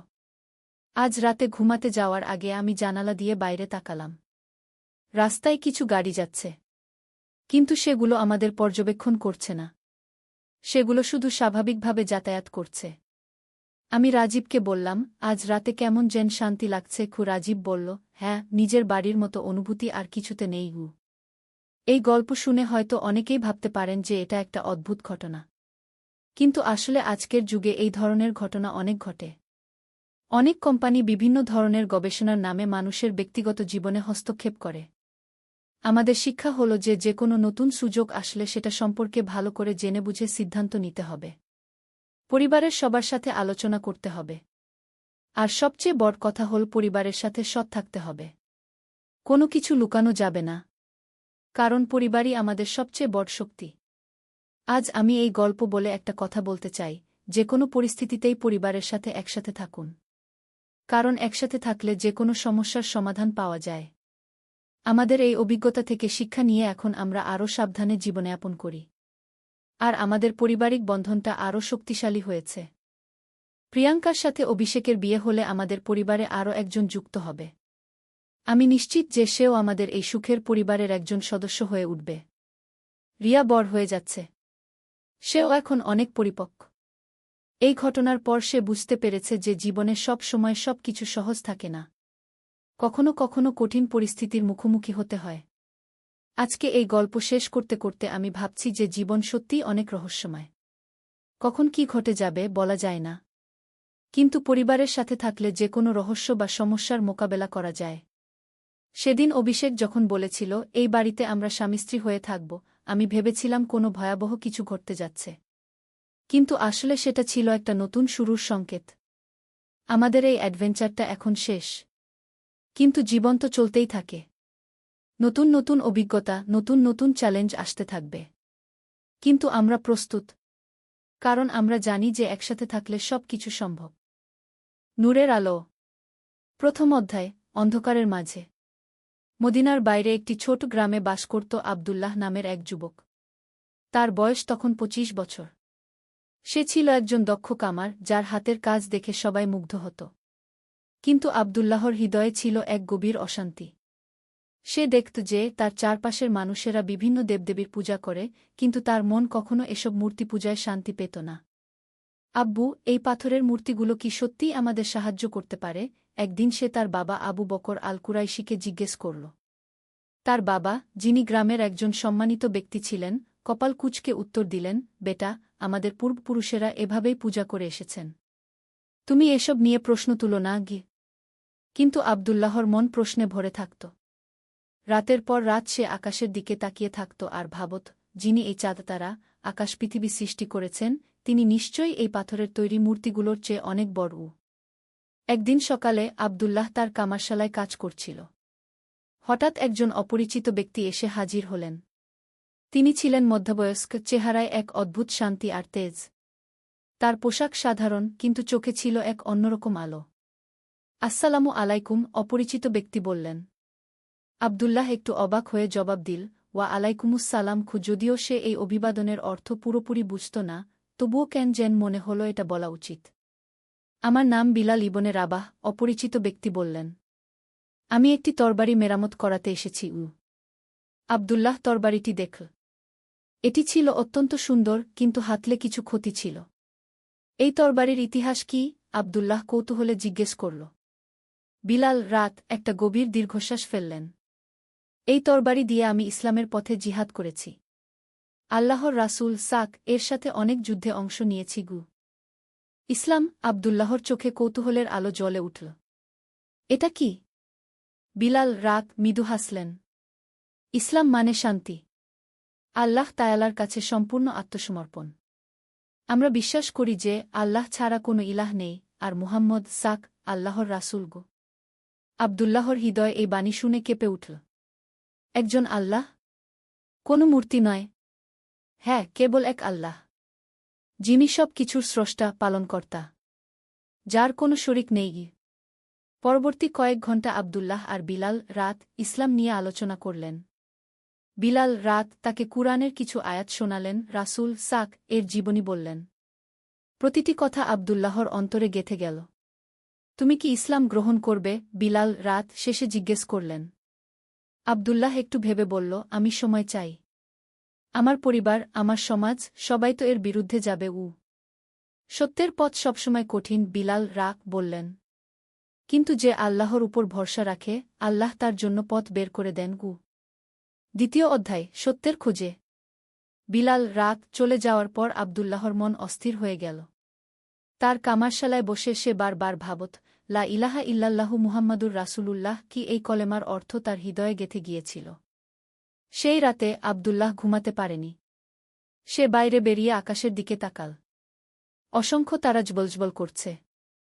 আল্লাহ, যদি তুমি সত্যিই এক এবং একমাত্র ইলাহ হও, তাহলে আমাকে সঠিক পথ দেখাও, সে মনে মনে প্রার্থনা করল। পরের দিন সকালে আব্দুল্লাহর বাবা তার কাছে এলেন। বেটা, গতকাল যে লোকটা এসেছিল সে কি বলেছিল? গ্রামের লোকেরা বলছে সে নাকি কোনো নতুন ধর্মের কথা বলে। আব্দুল্লাহ একটু ইতস্তত করে বলল, আব্বু, সে ইসলামের কথা বলেছে। এটা এমন একটা ধর্ম যেখানে কেবল একজন আল্লাহর উপাসনা করা হয়। আবু বকর আল কুরাইশির মুখ রাগে লাল হয়ে গেল। কি বলছিস তুই? আমাদের দেবদেবীদের অসম্মান করছিস? এই নতুন ধর্ম আমাদের পূর্বপুরুষদের ধর্মকে মিথ্যা বলে। কিন্তু আব্বু, এই পাথরের মূর্তিগুলো কি সত্যিই আমাদের কোনো উপকার করতে পারে? তারা না পারে দেখতে, না পারে শুনতে। চুপ! আবু বকর চিৎকার করে উঠলেন। তুই এই বাড়িতে এসব কথা বলবি না। এই নতুন ধর্ম আমাদের সমাজের শান্তি নষ্ট করছে। সেদিন থেকে আব্দুল্লাহর উপর পরিবারের চাপ বাড়তে লাগল। তার মা, ভাইবোন সবাই তার বিরুদ্ধে হয়ে গেল। কিন্তু আব্দুল্লাহর মনে একবার যে বীজ বপন হয়েছিল তা দিন দিন বড় হতে লাগল। একদিন আব্দুল্লাহ গোপনে মদিনার দিকে রওনা হল। সে শুনেছিল যে সেখানে মুসলিমদের একটি বড় সমাজ আছে। 3 দিনের পথ হেঁটে সে মদিনায় পৌঁছাল। মদিনার প্রবেশপথে সে দেখল একদল মানুষ একসাথে নামাজ পড়ছে। তাদের কপালে সিজদার দাগ, চেহারায় অপূর্ব শান্তি। আব্দুল্লাহ মুগ্ধ হয়ে দেখতে লাগল। নামাজ শেষে একজন বয়স্ক ব্যক্তি তার কাছে এসে জিজ্ঞেস করলেন, ভাই, আপনি নতুন মনে হচ্ছে। কোথা থেকে এসেছেন? আমি মদিনার বাইরের একটি গ্রাম থেকে এসেছি। ইসলাম সম্পর্কে জানতে এসেছি, আব্দুল্লাহ উত্তর দিল। বয়স্ক ব্যক্তি, যার নাম আবু আইজুব আল আনসারী, রাত আব্দুল্লাহকে তার বাড়িতে নিয়ে গেলেন। সেখানে আব্দুল্লাহ প্রথমবারের মতো একটি সম্পূর্ণ মুসলিম পরিবারের সাথে থাকার সুযোগ পেল।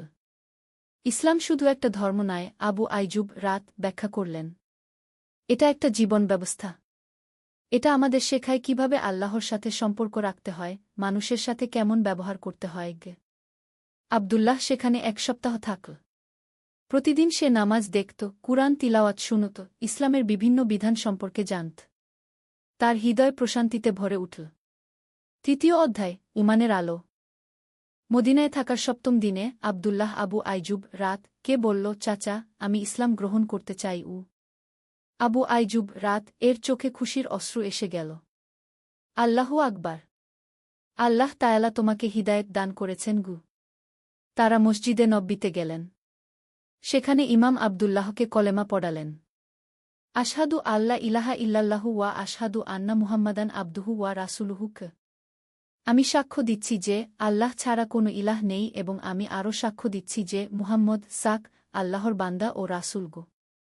এই কলেমা উচ্চারণ করার সাথে সাথে আবদুল্লাহর মনে হল যেন তার হৃদয় থেকে এক বিরাট বোঝা নেমে গেছে। সে এখন আবদুল্লাহ ইবনে আবি বকর নামে পরিচিত হল। কিন্তু এখন তার সামনে আরেকটি বড় সমস্যা, কিভাবে গ্রামে ফিরে যাবে? কিভাবে পরিবারকে বলবে যে সে ইসলাম গ্রহণ করেছে? আবু আইজুব রাত তাকে সান্ত্বনা দিলেন, বৎস, যিনি তোমাকে এ পর্যন্ত পথ দেখিয়েছেন, তিনি আগামী পথেও তোমার সাহায্য করবেন। শুধু আল্লাহর উপর ভরসা রাখো। আবদুল্লাহ আরও 1 সপ্তাহ মদিনায় থেকে ইসলামের মৌলিক বিষয়গুলো শিখল। নামাজ, রোজা, জাকাত, হজ সম্পর্কে জানল। কুরআনের কিছু সূরা মুখস্থ করল। অবশেষে গ্রামে ফেরার সময় এল। আবু আইজুব রাত তাকে একটি কুরআনের কপি আর কিছু হাদিসের বই দিলেন। মনে রাখবে বৎস, তিনি বিদায়ের সময় বললেন, সত্যের পথে বাধা আসবেই, কিন্তু ধৈর্য হল সুন্দর। আল্লাহ মুমিনদের পরীক্ষা করেন। 4র্থ অধ্যায়, পরীক্ষার সময়। গ্রামে ফিরে আসার পর আবদুল্লাহর জীবনে ঝড় নেমে এল। প্রথমেই তার বাবা আবু বকর আল কুরাইশি বুঝতে পারলেন যে তার ছেলে ইসলাম গ্রহণ করেছে। তুই আমার আর সন্তান নয়, রাগে অন্ধ হয়ে চিৎকার করলেন তিনি। আমাদের পূর্বপুরুষদের ধর্ম ত্যাগ করে এই আরবদের ধর্ম নিয়েছিস। আবদুল্লাহর মা কাঁদতে কাঁদতে বললেন, আমার সোনা, তুই এই ভুল পথ ছেড়ে দে। আমরা তোকে ক্ষমা করে দেবগু। কিন্তু আবদুল্লাহর ঈমান এতটাই দৃঢ় হয়ে গিয়েছিল যে সে কোনো চাপেই দমে গেল না। আম্মু, আব্বু, আমি এমন একটা সত্য পেয়েছি যা আমার হৃদয়কে শান্তি দিয়েছে। আল্লাহ ছাড়া কোনো ইলাহ নেই, এই বিশ্বাস আমাকে মুক্তি দিয়েছে। পরিবারের চাপ যখন সহ্যের বাইরে চলে গেল, তখন আবদুল্লাহ সিদ্ধান্ত নিল যে সে বাড়ি ছেড়ে আলাদা থাকবে। সে গ্রামের একটু দূরে একটি ছোট কুঁড়েঘর তৈরি করল আর সেখানে একাকী বসবাস করতে শুরু করল। গ্রামের মানুষেরা তাকে নিয়ে কানাঘুষা করত। দেখো, আবদুল্লাহ পাগল হয়ে গেছে। সে নাকি হাওয়ায় কথা বলে, কি তারা জানত না যে সে আসলে নামাজ পড়ছে, আল্লাহর কাছে দোয়া করছে। কিন্তু আল্লাহ তায়ালা আবদুল্লাহকে একেবারে একা রাখেননি। ধীরে ধীরে কিছু মানুষ তার কাছে আসতে শুরু করল। প্রথমে এসেছিল হাসান নামের এক তরুণ, যার মন বিভিন্ন প্রশ্নে ভর্তি ছিল। আবদুল্লাহ ভাই, তুমি যে ধর্মের কথা বলো, তাতে কি সত্যিই শান্তি পাওয়া যায়? হাসান জিজ্ঞেস করল। আবদুল্লাহ মৃদু হেসে বলল, হাসান, তুমি যখন রাতে আকাশের দিকে তাকাও, তখন কি মনে হয় না যে যিনি এত বিশাল মহাবিশ্ব সৃষ্টি করেছেন, তিনি নিশ্চয়ই এক এবং অতুলনীয়? এভাবে আবদুল্লাহ ধীরে ধীরে ইসলামের দাওয়াত দিতে শুরু করল। সে কোনো জোর করত না, কোনো চাপ দিত না। শুধু যুক্তি আর কুরআনের আয়াত দিয়ে মানুষের হৃদয় স্পর্শ করার চেষ্টা করত। 5ম অধ্যায়, সাহাবীদের দেখা। 1 বছর পর আবদুল্লাহর গ্রামে এক বিশেষ ঘটনা ঘটল। খবর এল যে মদিনা থেকে কিছু সাহাবী রাত এই এলাকায় দাওয়াতের কাজে আসছেন। আবদুল্লাহর খুশির সীমা রইল না। যেদিন তারা এলেন, আবদুল্লাহ দেখল তাদের মধ্যে আছেন আবু উবাইদা ইবনুল জাররাহ রাত আর সাদ ইবনে আবি ওয়াক্কাস রাক। এই দুজন ছিলেন রাসূল সাক এর অন্যতম সাহাবী। সুবহানাল্লাহ, আল্লাহু আকবার! আবদুল্লাহ আবেগে আর নিজেকে ধরে রাখতে পারল না। আবু উবাইদা রাত আবদুল্লাহকে দেখে অবাক হলেন। মাশাআল্লাহ, এই দুর্গম এলাকায় একজন মুসলিম ভাই। আবদুল্লাহ তাদের কাছে তার পুরো গল্প বলল। কিভাবে সে ইসলাম গ্রহণ করেছে, কি কি সমস্যার মুখোমুখি হয়েছে। সাদ ইবনে আবি ওয়াক্কাস রাক বললেন, ভাই, তোমার ধৈর্য আর দৃঢ়তা দেখে আমরা অভিভূত। রাসূল সাক বলেছেন, যে ব্যক্তি আল্লাহর সন্তুষ্টির জন্য তার পরিবার পরিজন ত্যাগ করে, আল্লাহ তাকে আরও ভালো পরিবার দান করেন। এই কথা শুনে আবদুল্লাহর চোখে অশ্রু এসে গেল। তার মনে হল সত্যিই আল্লাহ তাকে একা রাখেননি। তারা 3 দিন গ্রামে থাকলেন। এই 3 দিনে অনেক কিছু ঘটল। প্রথমত, হাসানসহ আরও 5 জন যুবক ইসলাম গ্রহণ করল। দ্বিতীয়ত, গ্রামের কিছু মানুষ ইসলাম সম্পর্কে আগ্রহী হয়ে উঠল। কিন্তু সবচেয়ে বড় ঘটনা ঘটল 3য় দিনে। আবদুল্লাহর বাবা আবু বকর আল কুরাইশি এলেন সাহাবীদের সাথে কথা বলতে। আপনারা আমার ছেলেকে বিপথে নিয়ে গেছেন, তিনি ক্রুদ্ধ স্বরে বললেন। আবু উবাইদা রাত অত্যন্ত শান্তভাবে উত্তর দিলেন, চাচা, আমরা কাউকে জোর করে কিছু মানতে বলি না। ইসলাম বলে, দিনের ব্যাপারে কোনো জবরদস্তি নেই। আপনার ছেলে নিজের ইচ্ছায় সত্যকে গ্রহণ করেছে কিন্তু সে আমাদের পারিবারিক ঐতিহ্য ভেঙে ফেলেছে। সাদ রাত বললেন, চাচা, ঐতিহ্য ভাল হলে তো রক্ষা করতে হয়। কিন্তু যদি সেই ঐতিহ্য ভুল পথে নিয়ে যায়, তাহলে তো সেটা ত্যাগ করাই উচিত। এরপর তারা ইসলামের মূল বিষয়গুলো নিয়ে আলোচনা করলেন। আল্লাহর একত্বের প্রমাণ, কুরআনের অলৌকিকতা, রাসূল সাক এর জীবনী। আবু বকর আল কুরাইশি চুপচাপ শুনতে লাগলেন। তার চেহারা থেকে ক্রোধ কমে আসছিল, আর ভাবনার ছাপ স্পষ্ট হচ্ছিল। ষষ্ঠ অধ্যায়, একটি পরিবারের হিদায়াত। সাহাবীরা চলে যাওয়ার পর আবু বকর আল কুরাইশি কয়েকদিন খুবই চুপচাপ থাকলেন। তার স্ত্রী ফাতেমা বিনতে উমার তাকে এমন অস্থির দেখে চিন্তিত হয়ে পড়লেন। আপনার কি হয়েছে? একদিন রাতে তিনি স্বামীকে জিজ্ঞেস করলেন। সাহাবীদের সাথে কথা বলার পর থেকেই আপনি অন্যমনস্ক। আবু বকর দীর্ঘশ্বাস ফেলে বললেন, ফাতেমা, আমি সারা জীবন যেসব কথায় বিশ্বাস করে এসেছি সেগুলো নিয়ে এখন সন্দেহ জাগছে। ওই সাহাবীরা যেসব কথা বলেছেন সেগুলো খুব যুক্তিসঙ্গত মনে হয়েছে। আপনি কি বলতে চাইছেন যে ইসলামে কোনো সত্য আছে? আমি জানি না, কিন্তু একটা কথা বুঝেছি, আব্দুল্লাহ যতটা শান্তিতে আছে ততটা সে আগে কখনো ছিল না। পরের দিন সকালে আবু বকর আল কুরাইশি একটি সাহসী সিদ্ধান্ত নিলেন। তিনি তার ছেলের কুডেঘরে গেলেন। আব্দুল্লাহ, তিনি বললেন, আমি তোর সাথে কথা বলতে এসেছি। আব্দুল্লাহ অবাক হয়ে গেল। কয়েক মাস পর তার বাবা প্রথমবার তার সাথে স্বাভাবিক সুরে কথা বলছেন। আব্বু, আপনি বসুন, আমি আপনার জন্য চা বানিয়ে আনি। চা খেতে খেতে আবু বকর বললেন, তোর মা খুব কষ্ট পাচ্ছে। সে ভাবে আমরা তোকে হারিয়ে ফেলেছি। আব্বু, আমি তো এখানেই আছি। আপনারা চাইলে যে কোনো সময় আসতে পারেন। কিন্তু তুই তো আমাদের ধর্ম ছেড়ে দিয়েছিস। আব্দুল্লাহ ধৈর্য ধরে বলল, আব্বু, আমি সত্যের দিকে এসেছি। যে আল্লাহ আমাদের সৃষ্টি করেছেন, আকাশ পৃথিবী সৃষ্টি করেছেন, তার ইবাদত করাই তো স্বাভাবিক। তোর এই আল্লাহ যদি সত্যিই একমাত্র ইলাহ হন, তাহলে তিনি আমার প্রার্থনা শুনবেন? এই প্রশ্ন শুনে আব্দুল্লাহর মুখে আলো ফুটে উঠল। অবশ্যই আব্বু। আল্লাহ সকলের প্রার্থনা শোনেন। তবে শর্ত হল যে তাকে একমাত্র ইলাহ বলে স্বীকার করতে হবে। আবু বকর কিছুক্ষণ চুপ থাকলেন। তারপর বললেন, তুই আমাকে এই ইসলাম সম্পর্কে বিস্তারিত বল। পরবর্তী কয়েক ঘণ্টা আব্দুল্লাহ তার বাবাকে ইসলামের মৌলিক বিষয়গুলো বুঝিয়ে বলল। কুরআনের কিছু আয়াত পড়ে শোনাল। রাসূল সাক এর জীবনী বলল। সূর্য ডুবে যাওয়ার সময় আবু বকর আল কুরাইশি বললেন, বেটা, আমি কলেমা পড়তে চাই। আব্দুল্লাহর চোখে খুশির অশ্রু এসে গেল। আল্লাহু আকবার। আব্বু, বলুন, আশহাদু আল্লা ইলাহা ইল্লাল্লাহু ওয়া আশহাদু আন্না মুহাম্মাদান রাসূলুল্লাহ। আবু বকর আল কুরাইশি ধীরে ধীরে কলেমা পড়লেন। কলেমা শেষ হতেই তিনি বললেন, আল্লাহর কসম, আমার মনে এক অদ্ভুত শান্তি অনুভব হচ্ছে। সেদিন রাতে নতুন মুসলিম আবু বকর আল কুরাইশি, এখন তার নাম আবু বকর আল ইসলামী, বাড়িতে ফিরে গিয়ে তার স্ত্রীকে সব কিছু বললেন। ফাতেমা প্রথমে অবাক হলেন, তারপর বললেন, আপনি যদি সত্য পেয়ে থাকেন তাহলে আমিও সেই পথে আসতে চাই। এইভাবে একে একে পুরো পরিবার ইসলাম গ্রহণ করল। আব্দুল্লাহর দুই ভাই উমার আর আলী, তার বোন আয়েশা, সবাই কলেমা পড়ল। সপ্তম অধ্যায়, দাওয়াতের সম্প্রসারণ।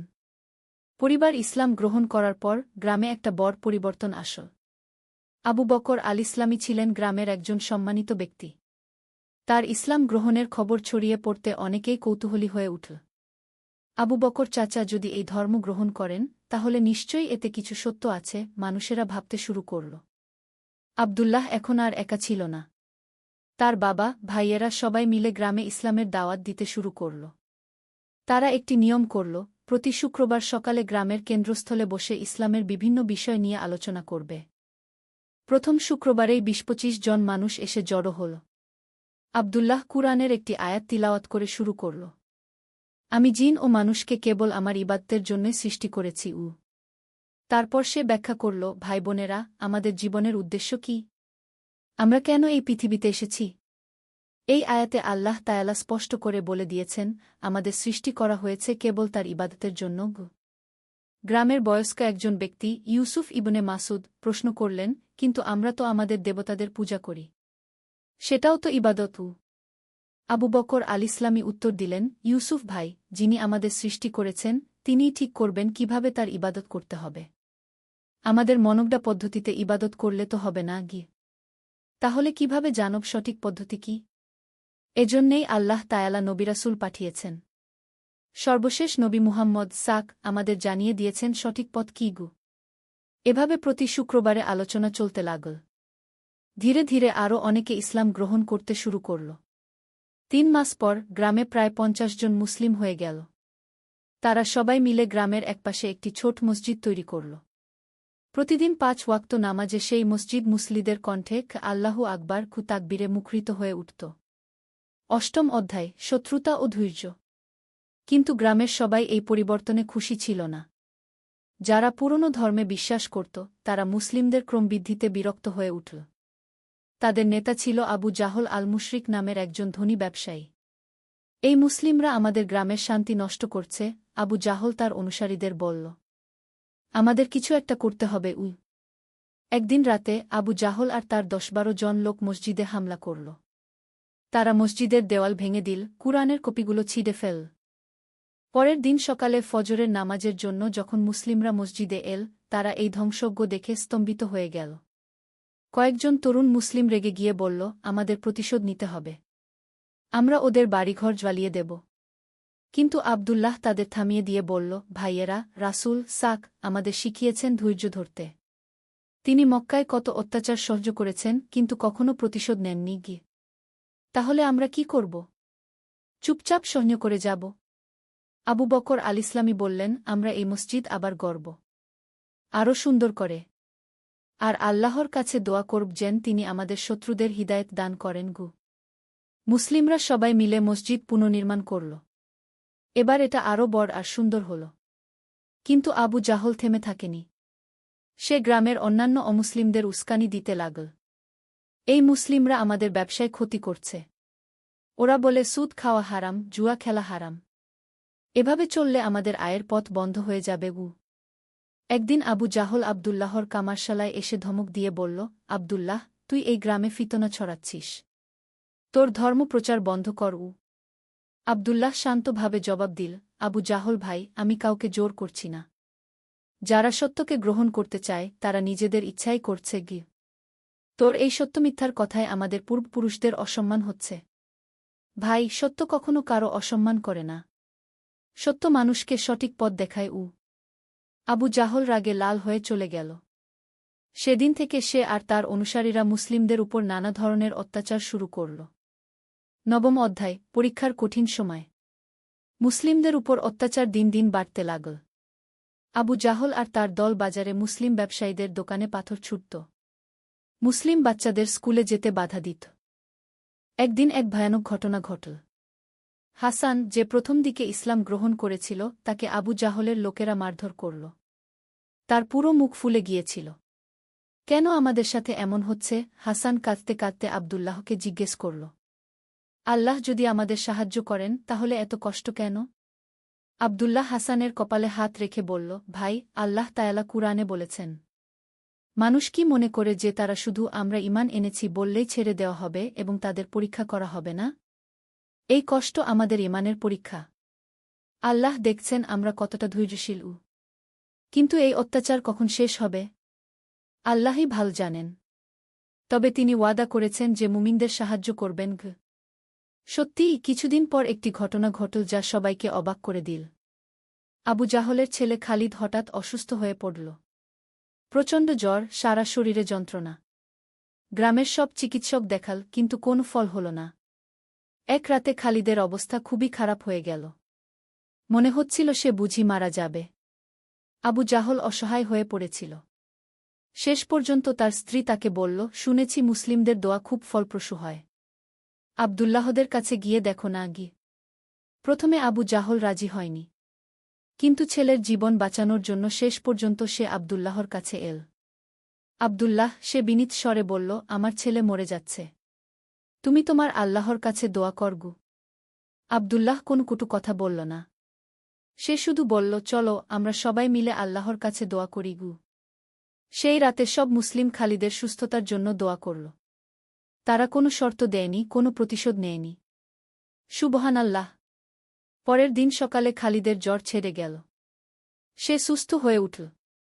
দশম অধ্যায়, হৃদয়ের পরিবর্তন। খালিদের আরোগ্যের পর আবু জাহল খুবই বিব্রত বোধ করল। যাদের সে এতদিন অত্যাচার করেছে তারাই তার ছেলের জন্য দোয়া করেছে।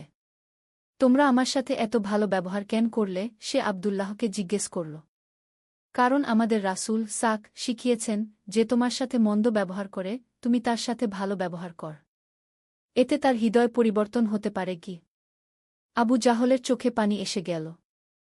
আমি তোমাদের সাথে কত অন্যায় করেছি। তোমরা প্রতিশোধ নিতে পারতে গু। আমরা প্রতিশোধ নিতে চাই না। আমরা চাই তুমি সত্যকে বুঝতে পারো গ। এই ঘটনার পর আবু জাহলের মনোভাব ধীরে ধীরে পরিবর্তন হতে শুরু করল। সে মুসলিমদের আর অত্যাচার করল না, বরং তাদের আচার-আচরণ, তাদের নৈতিকতা লক্ষ্য করতে লাগল। কয়েক মাস পর এক জুমার দিনে আবু জাহল মসজিদে এল। সবাই অবাক হয়ে গেল। খুতবার পর সে দাঁড়িয়ে বলল, আমি আপনাদের কাছে ক্ষমা চাই। আমি অনেক অন্যায় করেছি। আজ আমি ইসলাম গ্রহণ করতে চাই। পুরো মসজিদ আল্লাহু আকবার কি তাকবীরে মুখরিত হয়ে উঠল। আবু জাহল কলেমা পড়ল আর তার নাম হয়ে গেল আবু জাহল আল মুহতাদি, যে হিদায়াত পেয়েছে। তার ইসলাম গ্রহণের পর গ্রামে একটা বিপ্লব ঘটে গেল। যারা তার নেতৃত্বে মুসলিমদের বিরোধিতা করছিল, তারাও একে একে ইসলামের সৌন্দর্য দেখতে পেল। 6 মাসের মধ্যে পুরো গ্রামের 90% মানুষ ইসলাম গ্রহণ করল। গ্রামের নাম হয়ে গেল কারিয়াতুল ইসলাম, ইসলামের গ্রাম। 11 অধ্যায়, জ্ঞানের প্রসার। গ্রামে ইসলামের প্রসারের পর আবদুল্লাহ একটা নতুন সমস্যা দেখতে পেল। মানুষেরা ইসলাম গ্রহণ করেছে, কিন্তু তাদের ইসলামী শিক্ষা নেই। কুরআন পড়তে জানে না, নামাজের নিয়ম ঠিকভাবে জানে না। আমাদের একটা মাদ্রাসা তৈরি করতে হবে, আবদুল্লাহ তার বাবা আর অন্যান্য বড়দের সাথে আলোচনা করে বলল।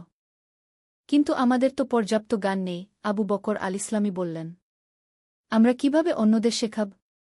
আমাদের মদিনা থেকে একজন আলেম নিয়ে আসতে হবে গি। এই সিদ্ধান্তে সবাই রাজি হল। আবদুল্লাহ আর হাসান মদিনার উদ্দেশ্যে রওনা হল। মদিনায় পৌঁছে তারা তাদের পুরনো বন্ধু আবু আইজুব আলানসারি রাত এর কাছে গেল। সুবহানাল্লাহ, আবু আইজুব রাত খুশিতে বিস্ময় প্রকাশ করলেন। তোমাদের গ্রামে এত লোক ইসলাম গ্রহণ করেছে। এটা আল্লাহর বিশেষ অনুগ্রহ। চাচা, এখন আমাদের একজন আলেমের প্রয়োজন, যিনি আমাদের ইসলামী শিক্ষা দেবেন গু। আব নূরের খোঁজে। একটি ইসলামিক গল্প। প্রথম অধ্যায়, অন্ধকার থেকে আলোর দিকে। বাগদাদের একটি ছোট গলিতে বাস করত এক যুবক, নাম তার ইউসুফ। বয়স মাত্র 2-5 বছর, কিন্তু জীবনের কঠিন বাস্তবতা তাকে অনেক কিছু শিখিয়েছে। বাবা-মা দুজনেই মারা গেছেন যখন সে মাত্র 1-8 বছর বয়সে। তারপর থেকে একা একাই জীবন সংগ্রাম করে চলেছে। ইউসুফ একটি ছোট দোকানে কাজ করত। দোকানের মালিক ছিল আবু বকর, একজন ধর্মপ্রাণ মুসলিম।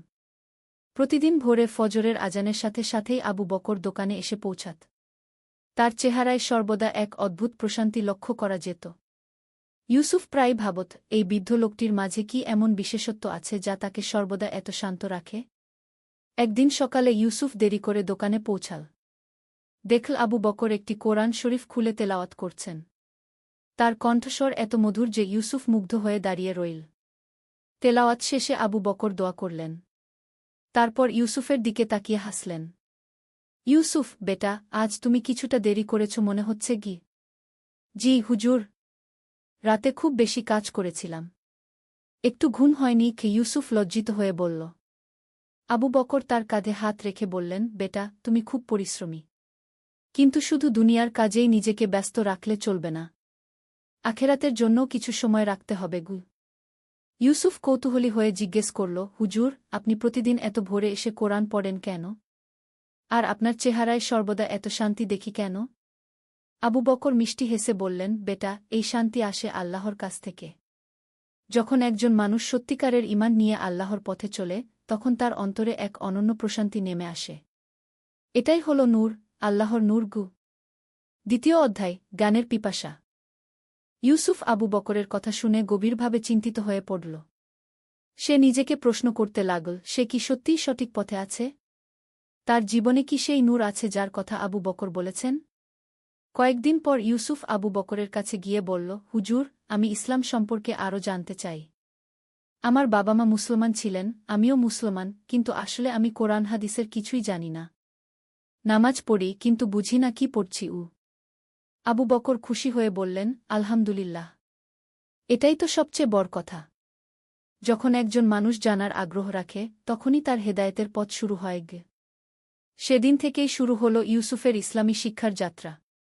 প্রতিদিন কাজের পর আবু বকর তাকে কোরআন শরীফের বিভিন্ন আয়াত শেখাতেন। হাদিসের গল্প বলতেন। ইউসুফ মুগ্ধ হয়ে শুনত। একদিন আবু বকর সূরা নূরের একটি আয়াত পড়লেন। আল্লাহু নুরুস সামাওয়াতি ওয়াল আরদবউ। আল্লাহ আসমান ও জমিনের নূর। তারপর ব্যাখ্যা করলেন, দেখো বেটা, এই নূর শুধু বাইরের আলো নয়। এটা মানুষের অন্তরের আলো। যে মানুষের অন্তরে আল্লাহর নূর প্রবেশ করে সে আর কখনো পথভ্রষ্ট হয় না। তৃতীয় অধ্যায়, পরীক্ষার সময়। দিন যেতে লাগল। ইউসুফের জীবনে পরিবর্তন আসতে শুরু করল। সে নিয়মিত 5 ওয়াক্ত নামাজ পড়তে শুরু করল। কোরআন তেলাওয়াত করত। তার চেহারায় একটা নুরানি ভাব ফুটে উঠেছিল।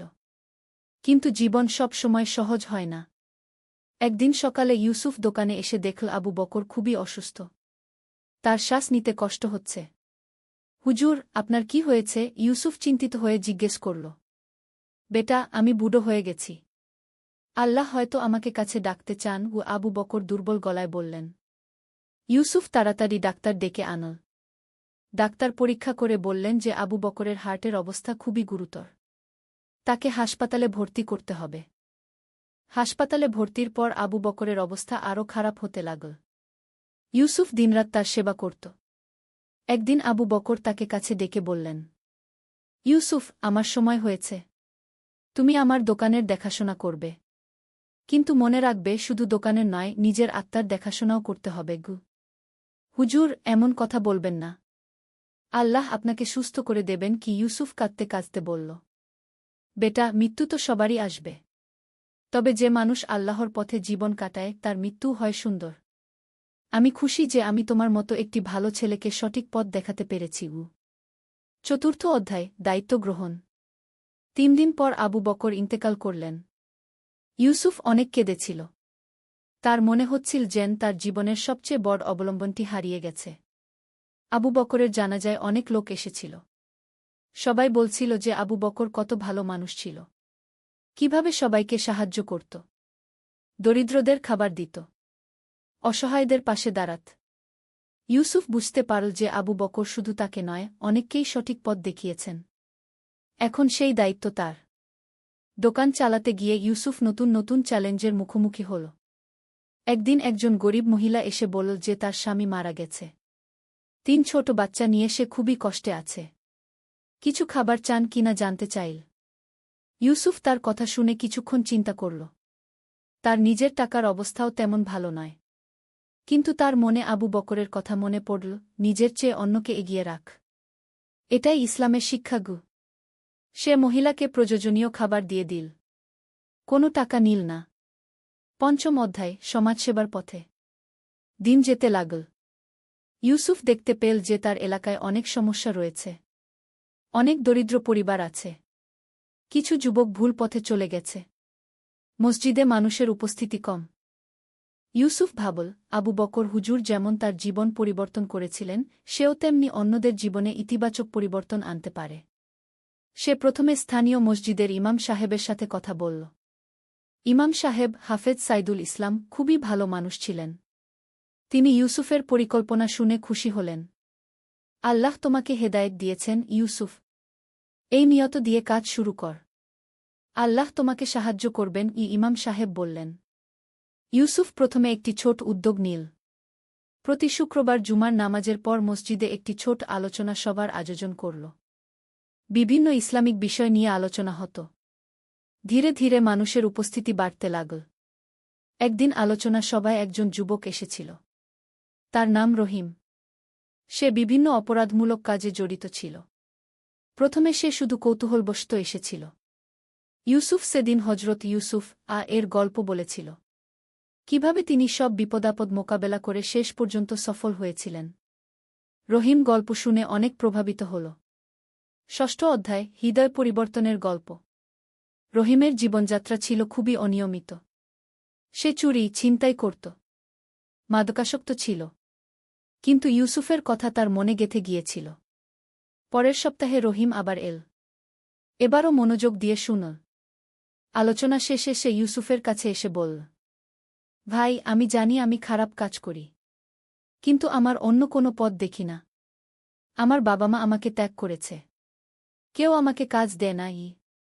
ইউসুফ তার হাতে হাত রেখে বলল, ভাই রহিম, আল্লাহর রহমতের দরজা সবার জন্যই খোলা।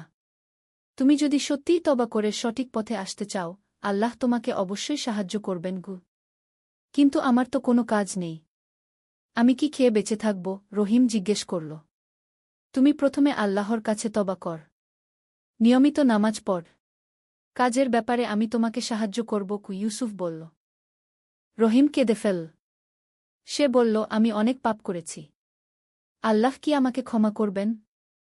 ইউসুফ কোরআনের আয়াত পড়ে শোনাল, বল, হে আমার বান্দারা, যারা নিজেদের উপর অন্যায় করেছ, তোমরা আল্লাহর রহমত থেকে নিরাশ হজ না। নিশ্চয় আল্লাহ সব গুনাহ ক্ষমা করে দেন গু। এই আয়াত শুনে রহিমের জীবনে বিপ্লব এল। সে সেই দিনই তওবা করল। নিয়মিত নামাজ পড়তে শুরু করল। ইউসুফ তাকে দোকানে সাহায্যকারী হিসেবে কাজ দিল। 7ম অধ্যায়, সমাজের উন্নতি। রহিমের পরিবর্তন দেখে এলাকার অন্যান্য যুবকরাও প্রভাবিত হল। ধীরে ধীরে অপরাধের হার কমতে লাগল। মসজিদে মানুষের উপস্থিতি বাড়ল। ইউসুফ দেখল যে শুধু ধর্মীয় শিক্ষা দিলেই হবে না, মানুষের অর্থনৈতিক অবস্থার উন্নতিও দরকার। সে একটি ছোট উদ্যোগ নিল। এলাকার বেকার যুবকদের বিভিন্ন কারিগরি প্রশিক্ষণ দেওয়ার ব্যবস্থা করল। প্রথমে খুব কম টাকা দিয়ে শুরু হল। কিছু যুবক শিখল কাঠের কাজ, কেউ শিখল ইলেকট্রিকের কাজ, কেউ দর্জির কাজ। ধীরে ধীরে তারা নিজেদের পায়ে দাঁড়াতে শুরু করল। একদিন ইউসুফ দেখল যে তার এলাকায় একটি বড় পরিবর্তন এসেছে। আগে যেখানে চুরি ডাকাতির ঘটনা ঘটত, সেখানে এখন শান্তি। যুবকরা মসজিদে আসে, একসাথে বসে কোরআন পড়ে। ইমাম সাহেব একদিন ইউসুফকে বললেন, আল্লাহ তোমাকে দিয়ে অনেক ভালো কাজ করিয়েছেন। তোমার মাধ্যমে অনেক মানুষের জীবন পরিবর্তন হয়েছে গি। ইউসুফ বিনয়ের সাথে বলল, হুজুর, এটা আমার কোনো কৃতিত্ব নয়। এটা আল্লাহর রহমত। আবু বকর চাচা আমাকে যে শিক্ষা দিয়েছেন, আমি তা অন্যদের মাঝে ছড়িয়ে দিতে চেষ্টা করেছি মাত্র। 8ম অধ্যায়, নতুন চ্যালেঞ্জ। একদিন ইউসুফের কাছে একজন ভদ্রলোক এলেন। তার নাম আব্দুর রাজ্জাক। তিনি শহরের একজন বিত্তবান ব্যবসায়ী। তিনি ইউসুফের কাজের কথা শুনেছেন। ইউসুফ ভাই, আমি আপনার সমাজসেবার কথা শুনেছি। আমি আপনাকে একটি বড় প্রস্তাব দিতে চাই। আমার একটি বড় ব্যবসা আছে। আপনি যদি আমার সাথে পার্টনারশিপ করেন, আমরা একসাথে অনেক বড় কাজ করতে পারব। আব্দুর রাজ্জাক বললেন। ইউসুফ তার প্রস্তাব শুনে কিছুক্ষণ চিন্তা করল। এই সুযোগ তার জীবনে অনেক পরিবর্তন আনতে পারে। কিন্তু সে জানত যে সম্পদ মানুষের জীবনে পরীক্ষা নিয়ে আসে। ভাই, আপনার প্রস্তাব খুবই ভালো, কিন্তু আমার একটি শর্ত আছে। আমি হালাল উপায়ে ব্যবসা করতে চাই। সুদ, ঘুষ, ধোঁকা এইসব থেকে দূরে থেকে ইউসুফ বলল। আব্দুর রাজ্জাক হেসে বললেন, এই জন্যই তো আমি আপনার সাথে ব্যবসা করতে চাই। আমিও চাই ইসলামিক নীতিমালা মেনে ব্যবসা করতে গু। এভাবে ইউসুফের জীবনে নতুন অধ্যায় শুরু হল। ব্যবসায় সফলতা এল, কিন্তু সে কখনো তার মূল উদ্দেশ্য ভুলে গেল না। 9ম অধ্যায়, বিবাহ ও পারিবারিক জীবন। ব্যবসায় সফল হওয়ার পর ইউসুফ ভাবল যে এখন তার বিয়ের সময় এসেছে। ইমাম সাহেব তাকে একটি ভালো মেয়ের প্রস্তাব দিলেন। মেয়েটির নাম আয়েশা। সে খুবই ধার্মিক এবং শিক্ষিত। আয়েশার বাবা মা ইউসুফের চরিত্র ও সমাজসেবার কথা শুনে খুশি হলেন। বিয়ে সম্পন্ন হল অত্যন্ত সাদামাটা অনুষ্ঠানে। আয়েশা ইউসুফের সমাজসেবার কাজে পূর্ণ সহযোগিতা করল। সে এলাকার মহিলাদের কোরআন হাদিস শেখানো শুরু করল। এভাবে তাদের পারিবারিক জীবন হয়ে উঠল একটি আদর্শ ইসলামিক পরিবারের উদাহরণ। কিছুদিন পর তাদের একটি সন্তান হল। ছেলেটির নাম রাখা হল ইব্রাহিম। ইউসুফ আর আয়েশা ঠিক করল যে তারা তাদের সন্তানকে ইসলামিক আদর্শে গড়ে তুলবে। 10ম অধ্যায়, হজ্বের সফর। ব্যবসায় আল্লাহর বরকতে ভালো লাভ হওয়ায় ইউসুফ ও আয়েশা হজ্ব করার সিদ্ধান্ত নিলেন। এটা তাদের জীবনের সবচেয়ে বড় স্বপ্ন ছিল। মক্কা শরীফে পৌঁছানোর পর ইউসুফ অভিভূত হয়ে গেলেন। কাবা শরীফ দেখে তার চোখে জল এসে গেল। তিনি বুঝতে পারলেন যে জীবনের এতদিনের যাত্রা তাকে এই পবিত্র স্থানে পৌঁছে দিয়েছে। হজ্বের সময় তিনি আল্লাহর কাছে দীর্ঘ দোয়া করলেন। তার জীবনের সব পাপের জন্য ক্ষমা চাইলেন। সমাজসেবার কাজে আরও বেশি তৌফিক চাইলেন। হজ্ব থেকে ফিরে এসে ইউসুফ দেখলেন যে তার মনে আরও বেশি প্রশান্তি এসেছে। সে অনুভব করতে পারছেন যে আল্লাহ তার উপর সন্তুষ্ট। 11ম অধ্যায়, বিপদের মুখোমুখি। কিন্তু জীবনে সব সময় সুখ থাকে না। একদিন হঠাৎ করে ইউসুফের ব্যবসায় বড় ক্ষতি হল। একটি বড় চুক্তি বাতিল হয়ে গেল। তার পার্টনার আব্দুর রাজ্জাক হঠাৎ অসুস্থ হয়ে পড়লেন। ব্যাংক থেকে ঋণের টাকা শোধ করার চাপ এল। ইউসুফ খুবই দুশ্চিন্তায় পড়ে গেলেন। তিনি রাতে ঘুমাতে পারতেন না। আয়েশা তাকে সান্ত্বনা দিতে চেষ্টা করত, কিন্তু পরিস্থিতি দিন দিন আরও খারাপ হতে লাগল। একদিন রাতে তাহাজ্জুদের নামাজের সময় ইউসুফ আল্লাহর কাছে কাঁদতে কাঁদতে দোয়া করলেন। তিনি বললেন, হে আল্লাহ, আপনি আমাকে এতদূর এনেছেন। আমি জানি এটা আপনার পক্ষ থেকে পরীক্ষা। আপনি আমাকে ধৈর্য দান করুন। আমি আপনার উপর ভরসা রাখছি। পরদিন সকালে ইউসুফ অফিসে গিয়ে দেখলেন যে একটি নতুন কোম্পানি থেকে ফোন এসেছে। তারা তার কোম্পানির সাথে একটি বড় প্রজেক্টে কাজ করতে চায়। ইউসুফ বুঝতে পারলেন যে এটা আল্লাহর রহমত। তিনি আরও বেশি করে আল্লাহর শুকরিয়া আদায় করলেন। দ্বাদশ অধ্যায়, সমাজের বৃহত্তর সেবা। ব্যবসায় আবার স্থিতিশীলতা ফিরে আসার পর ইউসুফ আরও বড় পরিসরে সমাজসেবা করার চিন্তা করলেন। তিনি একটি এতিমখানা প্রতিষ্ঠা করলেন। সেখানে এতিম বাচ্চাদের থাকা খাওয়ার পাশাপাশি ভালো শিক্ষার ব্যবস্থা করা হল। এতিমখানায় শুধু সাধারণ শিক্ষাই নয়, ইসলামিক শিক্ষারও ব্যবস্থা ছিল। বাচ্চারা কোরআন হাদিস শিখত, নৈতিকতার শিক্ষা পেত। একদিন একটি ছোট ছেলে ইউসুফের কাছে এসে বলল, চাচা, আমার বাবা মা নেই, কিন্তু আপনি আমাদের এত ভালোবাসেন। আমি বড় হয়ে আপনার মতো হতে চাই। ইউসুফ ছেলেটিকে কোলে নিয়ে বললেন, বেটা, তুমি আল্লাহকে ভালোবাসো, মানুষের সেবা করো, আল্লাহ তোমাকে আরও ভালো মানুষ বানাবেন। ত্রয়োদশ অধ্যায়, নূরের বিস্তার। বছরের পর বছর কেটে গেল। ইউসুফ এখন একজন প্রতিষ্ঠিত ব্যবসায়ী, কিন্তু তার আসল পরিচয় একজন সমাজসেবক হিসেবে। তার প্রতিষ্ঠিত এতিমখানা থেকে অনেক ছেলেমেয়ে বের হয়ে সমাজে প্রতিষ্ঠিত হয়েছে। রহিম, যে একসময় চোর ডাকাত ছিল, সে এখন একজন সৎ ব্যবসায়ী। সে নিজেও এলাকার যুবকদের সঠিক পথে আনার কাজ করে। একদিন রহিম ইউসুফের কাছে এসে বলল, ভাই, আপনি আমার জীবন পরিবর্তন করেছেন। আজ আমিও অন্য যুবকদের জীবন পরিবর্তনের চেষ্টা করি। এভাবেই তো আল্লাহর নূর একজন থেকে আরেকজনের কাছে পৌঁছায়। ইউসুফ খুশি হয়ে বললেন, হ্যাঁ রহিম, এটাই তো আসল কথা। আবু বকর চাচা আমাকে এই নূর দিয়েছিলেন। আমি তোমাদের কাছে পৌঁছিয়েছি। এখন তোমরা অন্যদের কাছে পৌঁছাও। চতুর্দশ অধ্যায়, পরবর্তী প্রজন্ম। ইউসুফ ও আয়েশার ছেলে ইব্রাহিম এখন বড় হয়েছে। সে একজন ডাক্তার হয়েছে। কিন্তু শুধু চিকিৎসা সেবাই নয়, সে গরিব রোগীদের বিনামূল্যে চিকিৎসা দেয়া। একদিন ইব্রাহিম বাবার কাছে এসে বলল, আব্বু, আমি একটা ফ্রি ক্লিনিক খুলতে চাই, যেখানে গরিব মানুষরা বিনামূল্যে চিকিৎসা পাবে। ইউসুফ ছেলের কথা শুনে খুব খুশি হলেন।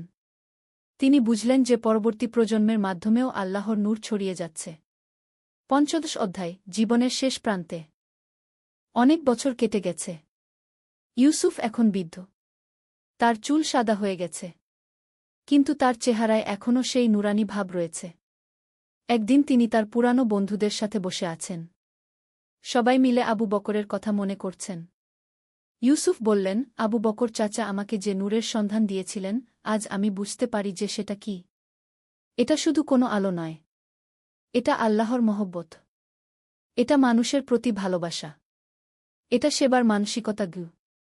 রহিম, যে এখন বৃদ্ধ, বলল, ভাই, আপনার মাধ্যমে আমরা সবাই এই নূর পেয়েছি। আল্লাহ আপনাকে দীর্ঘ জীবন দান করুন। ষোড়শ অধ্যায়, উত্তরাধিকার। ইউসুফ তার জীবনের শেষ দিনগুলোতে আরও বেশি ইবাদতে মনোনিবেশ করলেন। তিনি একটি বই লিখলেন, নূরের খোঁজে, একটি জীবনযাত্রা। এই বইতে তিনি তার জীবনের অভিজ্ঞতা লিখলেন। কিভাবে একজন সাধারণ মানুষ আল্লাহর কাছে নিজেকে সমর্পণ করে জীবনে অসাধারণ কিছু অর্জন করতে পারে।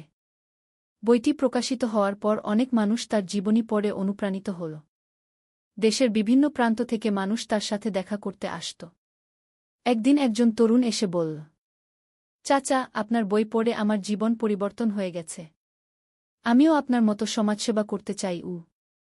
ইউসুফ তরুণটির হাতে হাত রেখে বললেন, বেটা, তুমি শুধু আমার মতো হতে চেষ্টা করো না, আল্লাহর রাসূল শাহ এর মতো হওয়ার চেষ্টা করো। তিনিই আমাদের সবার আদর্শ।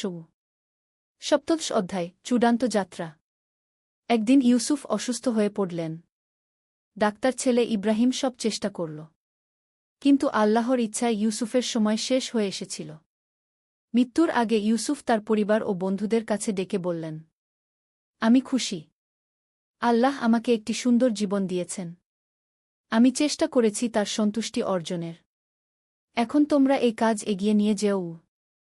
তারপর তিনি শেষবারের মতো শাহাদত পড়লেন এবং শান্তিতে চোখ বন্ধ করলেন। সমাপনী, নূরের ধারাবাহিকতা। ইউসুফের জানাজায় হাজার হাজার মানুষ এসেছিল। এতিম বাচ্চারা কাঁদছিল। যেসব যুবক তার কারণে সঠিক পথ পেয়েছিল তারা সবাই এসেছিল। ইমাম সাহেব জানাজার নামাজে বললেন, ইউসুফ ভাই একটি আদর্শ জীবন যাপন করেছেন। তিনি প্রমাণ করেছেন যে একজন সাধারণ মানুষও আল্লাহর সাহায্যে অসাধারণ কিছু করতে পারে। তার জীবন আমাদের সবার জন্য অনুপ্রেরণা। ইউসুফ চলে গেলেন, কিন্তু তার স্থাপন করা প্রতিষ্ঠানগুলো চলতে থাকল। তার ছেলে ইব্রাহিম বাবার কাজ এগিয়ে নিয়ে গেল। রহিম ও তার অন্যান্য শিষ্যরাও তাদের এলাকায় একই ধরনের কাজ করতে থাকল। আজও যখন কেউ সেই এলাকায় যায়, দেখতে পায় একটি শান্তিপূর্ণ সমাজ, যেখানে মানুষ একে অপরকে সাহায্য করে, যেখানে ধর্ম ও নৈতিকতার চর্চা হয়। এভাবেই আবু বকর চাচার দেওয়া সেই নূর একজন থেকে আরেকজনের কাছে পৌঁছে গেছে। আর এই ধারা চলতে থাকবে কিয়ামত পর্যন্ত। শিক্ষা ও উপদেশ। এই গল্পটি আমাদের শেখায় যে ১. জ্ঞান অর্জনের গুরুত্ব। ইউসুফ যখন ইসলাম সম্পর্কে জানতে আগ্রহী হয়েছিল, তখনই তার জীবনের পরিবর্তন শুরু হয়েছিল। ২. ভালো সঙ্গের প্রভাব। আবু বকর চাচার সঙ্গ ইউসুফের জীবনে বিপ্লব এনেছিল। ৩. তবার শক্তি। রহিমের মতো পাপীও যদি সত্যিকারের তবা করে, আল্লাহ তাকে ক্ষমা করেন। ৪. সমাজসেবার গুরুত্ব। ব্যক্তিগত উন্নতির পাশাপাশি সমাজের সেবা করাও একজন মুমিনের দায়িত্ব। ৫. পরীক্ষায় ধৈর্য। জীবনে বিপদ এলে আল্লাহর উপর ভরসা রেখে ধৈর্য ধরতে হয়। ৬. পরবর্তী প্রজন্মের শিক্ষা। সন্তানদের ইসলামিক আদর্শে গড়ে তোলা পিতামাতার দায়িত্ব। ৭. নূরের ধারাবাহিকতা। ভালো কাজের প্রভাব একজন থেকে আরেকজনের কাছে পৌঁছায় এবং এভাবে সমাজে ইতিবাচক পরিবর্তন আসে। আল্লাহ আমাদের সবাইকে ইউসুফের মতো নূরান্বিত জীবন যাপনের তৌফিক দান করুন। আমিন। আর যে আল্লাহকে ভয় করে, আল্লাহ তার জন্য নিষ্কৃতির পথ করে দেন এবং তাকে এমন উৎস থেকে রিজিক দেন যা সে কল্পনাও করতে পারে না। সূরা তালাক, আয়াত ২-৩।